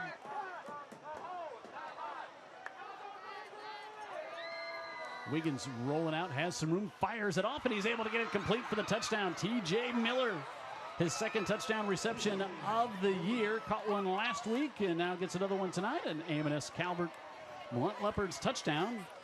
Nice ball there from Wiggins on the rollout. Looked like Wiggins could have pulled it down and maybe taken it in himself here. Yeah, I was thinking the same thing, but he was determined to get it to his guy on the outside, Miller, right? Yep. And he did. T.J. Miller, the senior, had 3 catches last week and has the touchdown here tonight. And was Eric Johnson. No, I think they're going to use Jaden Adams here on the PAT. We're having a little. We didn't even get to see Spanish Fort's punter with the size 17 shoes. We'll save that for next week to talk about Blair Evans. A Saraland's punter, yeah. Size 17 shoes. He plays a little defensive end. He might be in the game now. Yeah. Jaden Adams, Mason Jackson to hold, and takes a while, and blocked. Kicked there by the Spartans as hustling in. Justin Dickinson able to get the block on that one, and so it'll stay 59-6. Give us a chance to give us another Smile Cam, brought to you by McMurphy Orthodontics. If you're ready to smile, go see Dr. Stedman and friends at McMurphy Orthodontics. Yeah, I mean, if you smile, the reaction's not so keen. That means you need to go see him. Help yourself out. Yeah, let him help you. He's a very, very talented orthodontist. All right, they rolled the clock here at the last 1 minute. Blount's got some smiles on the far sideline after getting their first score here of the night. We'll come back to start quarter number 4 on Friday Night Rivals. Brought to you by Dr. Pepper. Spanish Fort on top big as we head down the home stretch.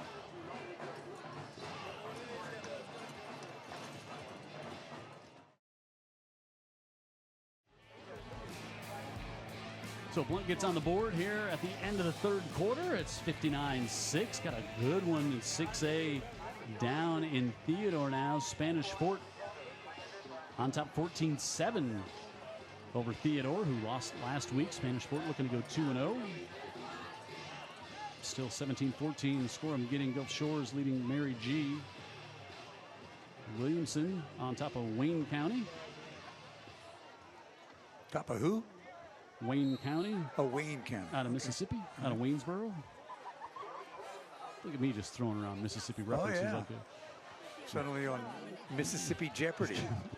Bouncing.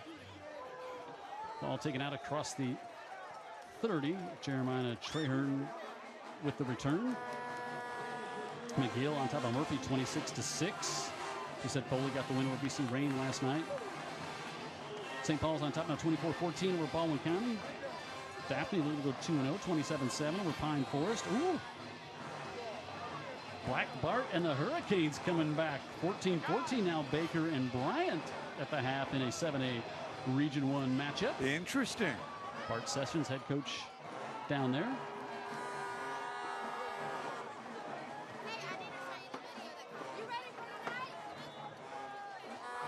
Inside give to Gronum.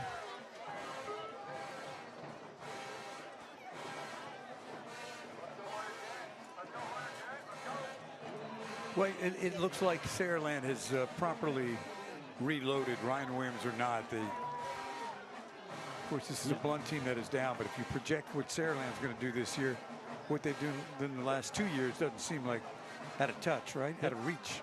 Jamison Roberts in at quarterback. He fires that one off and going to pick up about 7 on first down. Is 6'4", 175-pound sophomore at quarterback. Next one, huh? Next one up. Another first down.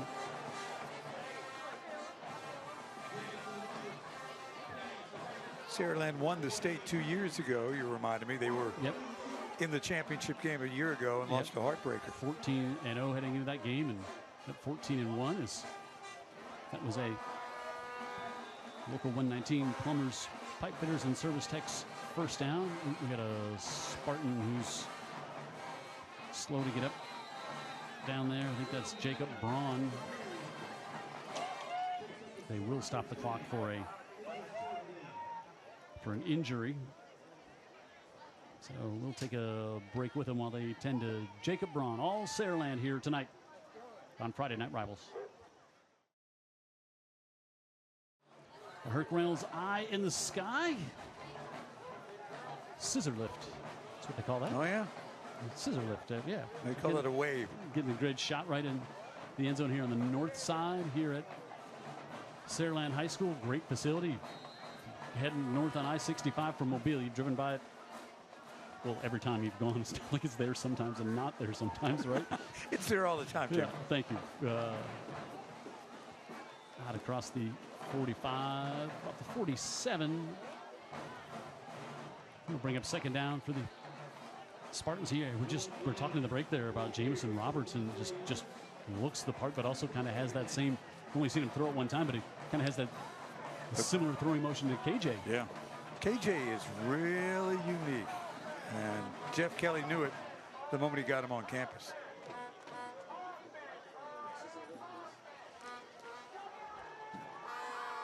Gibb trying to spin free is Branham. Not much of a gain there on second down. 34,261. Tonight's crowd. That was last week here. They had a bunch. They had more than they wanted last week. Yeah. So continue with our number association game on third down as Roberts gets that one complete, cuts back up at midfield, and Edwards is going to get stopped as he gets driven back, going to bring up fourth down. Good pursuit. Yep. And Saraland will. All right, so now we will see Blair Evans, the punter, come out. Dan, what size shoes does Blair Evans wear? 17. I swear, if you look close, they look like little pontoons, like little pontoon boats. Maybe we can get a shot of those size 7. I was like, you don't go to Foot Locker and get them off. You don't go to Dick's and just say, show me your size 17s you got back there. They're white, so they kind of stick out, and then you realize how big they are. Yeah, and he's never punted before this year, and he's got a big leg, and Jeff Kelly says he can really boom it. End over ends that one, and Miller has trouble with it, and now ball is knocked loose, recovered, and it was going to be a flag. Saraland picks it up and goes into the end zone, but we'll see as Pugh was able to pick it up. That's a microcosm of the first half right there. That's how this league got to be so big, is mistakes like that. Yeah, so Miller dropped it, and then the Saraland player was coming in, diving in on to try to get the ball, and I don't know if he went helmet to helmet, I think maybe with Miller, maybe what they called.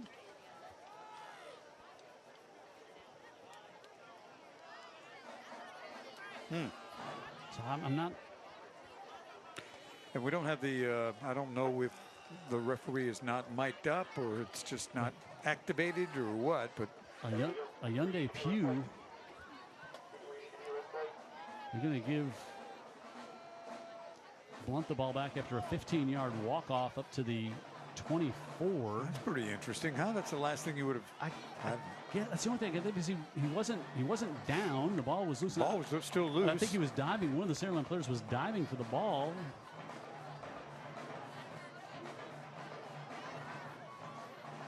No, could not have been against. Yeah, no, it can't be a personal foul against Blount.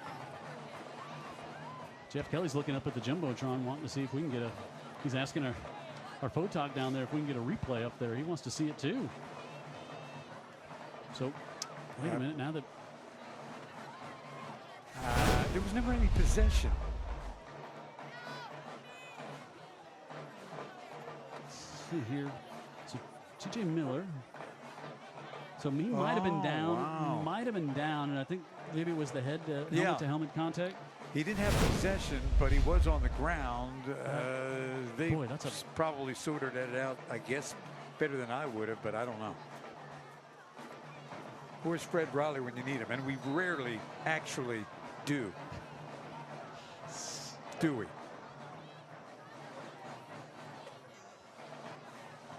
Pass up top, able to get that one off and complete, and that's Naheem Thomas. He's a guy they really like to see get involved in their offense more for the Leopards, and I can see why. Thomas right up the seam. He got the corner on his. Yeah, picks up 36 on his outside, and watch him get leverage to the inside. There you go. And now trouble. The Leopards, and does Saraland end up coming up with that football at the end of that play? I think they do for another Blount turnover. Wow.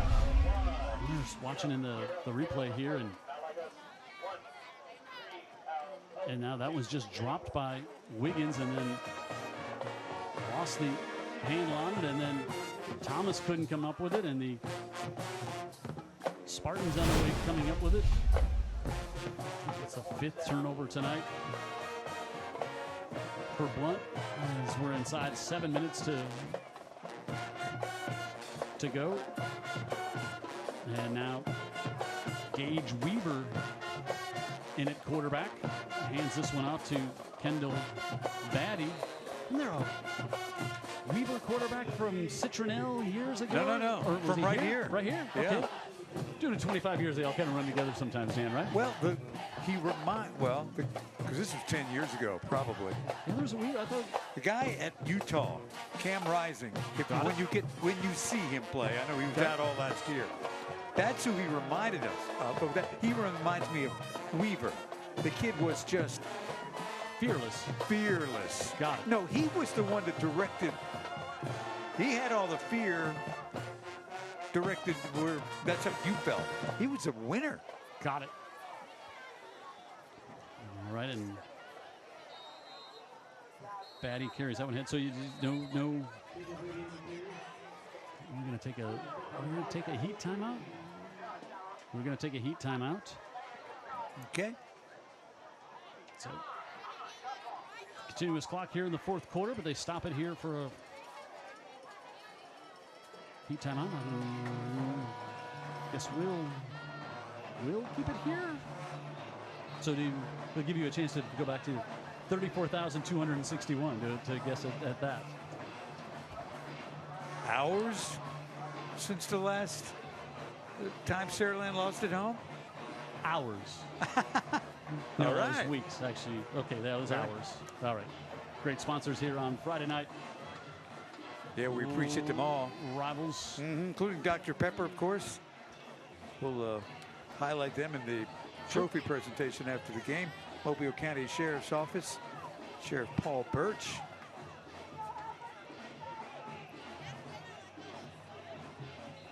Also, thank you to a longtime sponsor of a lot of things in Mobile and Baldwin County. That's Greer's Markets since 1916. And local 505, IBEW 505. Thank you. So, all right. 3rd down and 9 for the Spartans. Weaver on the screen play, gets it middle of the field. Batty has it, and he's going to get inside the 34, and that's going to be good for another first down. A local 119 first down. I guess I skipped over 204. Which 204? I was going to have you associate with that as well. You didn't skip over that one. Yeah, I bet. You can noodle that one through if you figured out hours. You should be able to pick up 2:04. Yeah, I don't think so, Jim. Weeks. I don't think you got the hard one, hours. Like that's. None of this has been worth it, really. Well, you got better suggestions when it's 59-6. I'm all up for taking them at this point. Onside give to the 30. Now spin into the 27. Kendall Batty, 5'7" senior, getting some playing time in here as we're inside 5 minutes. We'll see this Saraland team next week. We go to the beach. I mean, we're coming to the beach. We got Bulls at the beach next week. It's a big weekend at Gulf Shores Orange Beach. Yeah, big festival down there.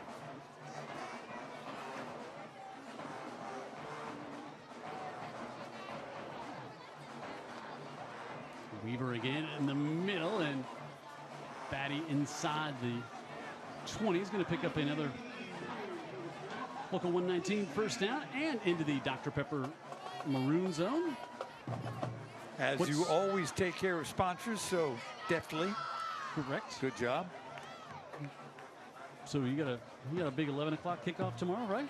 Yeah, so you got a busy football day planned. I have a great football. Well, starting with this was, we always enjoy what we do here on Friday night. So we had this, and then I've got tomorrow. I'll try to get a little, start the day with a little exercise, and then 11 o'clock Georgia Clemson, and then it'll be about 3 o'clock. Me and Joseph and Rachel heading out to Hancock Whitney. I've already checked on the umbrella policy. Don't bring one. North Texas rolling in, right? North Texas, scored a lot of points last year. So we'll see. It could be a big shootout. Because you have that pull. Do I want to watch games on TV? Or do I want to get out to South? And I just enjoyed that experience. You can do it all. Well, exactly. But I could have stayed home and watched some good football. But time to get out to South. Weaver again on the screen. Screen gets it to Batty, and Batty going to be wrapped up around the 15 as we're inside 3 minutes left here. Still 17-14. Oh, now it's 21-17. Mary G has just scored to take the lead over Gulf Shores. 21-14 Spanish Fort over Theodore in the fourth quarter. So each team with a touchdown here in that one. And Gill's going to beat Murphy tonight. St. Paul, Baldwin County, a touchdown, 24-21. Against St. Paul's, Against St. Paul's, yeah. Oh, we had an erroneous score. Now it's 18-0 Baker over Bryant. So we had an erroneous score there. Inside. Give on third down. Going to be short of fourth down. We'll see what Jeff Kelly decides to do. Does he try another field goal? Maybe a chance to try your backup field goal kicker, or maybe just bring your. Yeah, I think you just stay with Tucker Singleton. He's been perfect on the night. He's got a field goal, and he is 8 for 8 on PATs and 1 for 1 on field goals, and this one will be a 30-yard field goal attempt. I'm not sure why we have stopped the clock at this moment. Now they have the clock going as Singleton looks to. You got all of that perfect, but he pulled it to the near side, and so Gray, who was up in our Reynolds scissor lift, didn't have that one come right at him. We were ready. Oh, look at those smiles. They do not need to go see Dr. Stedman McMurphy. Good to go. Perfect. But if your teeth aren't as pretty as those, you might be able to go see Dr. Stedman and McMurphy Orthodontics. If you need to work on your smile, they can do it. Wonderful folks, Stedman and this super great team there and his multiple offices across our viewing area. Those young ladies were ready for the cam, weren't they? They were. I mean, they were ready. And, of course, they were looking up at the Jumbotron where their images were up there, too. Correct. It's a value Which added. means that their images were all over all over the greater Chickasaw Saraland. Yeah, no kidding. Satsuma viewing area. Jumbotron, all caps. Really hope Ramon Nelson gets a chance to get this ship righted out at Blount. Pass to the near side, back off to Thomas, and Thomas plowing through and still trying to look ahead for yards as the Leopards down here. Maybe the last possession of the game. Wiggins still out there at quarterback. I'll be on the field soon with Coach Kelly and the Spartans. I don't think the celebration will quite be like what we saw last week, right? Looped up to the far side and through the hands and incomplete.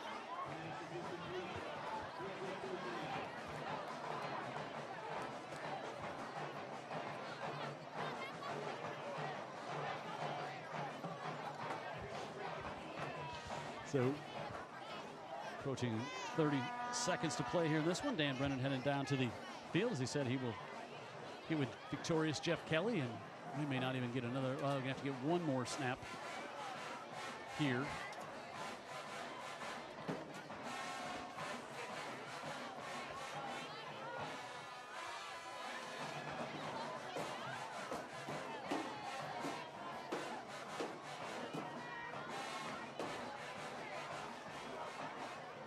Near side tipped up and intercepted on the near side as it got deflected up in the air, and the Spartans come up with yet another turnover.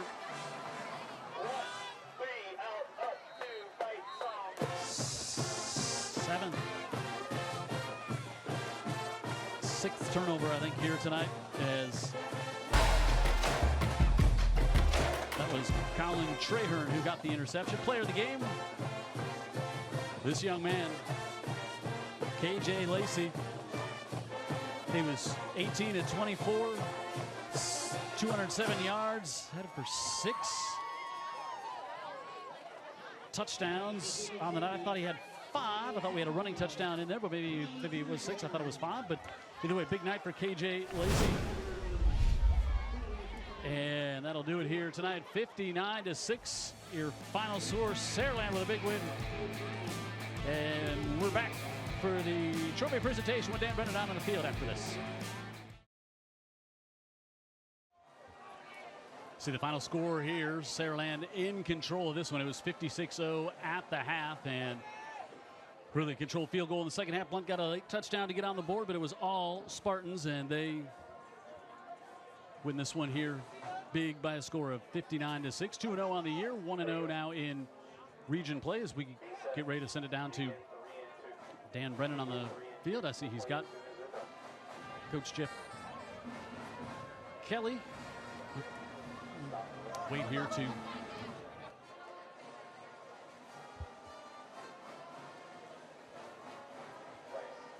so Saraland 2-0. They'll go to Gulf Shores next week. We'll have the game here on Friday Night Rivals, and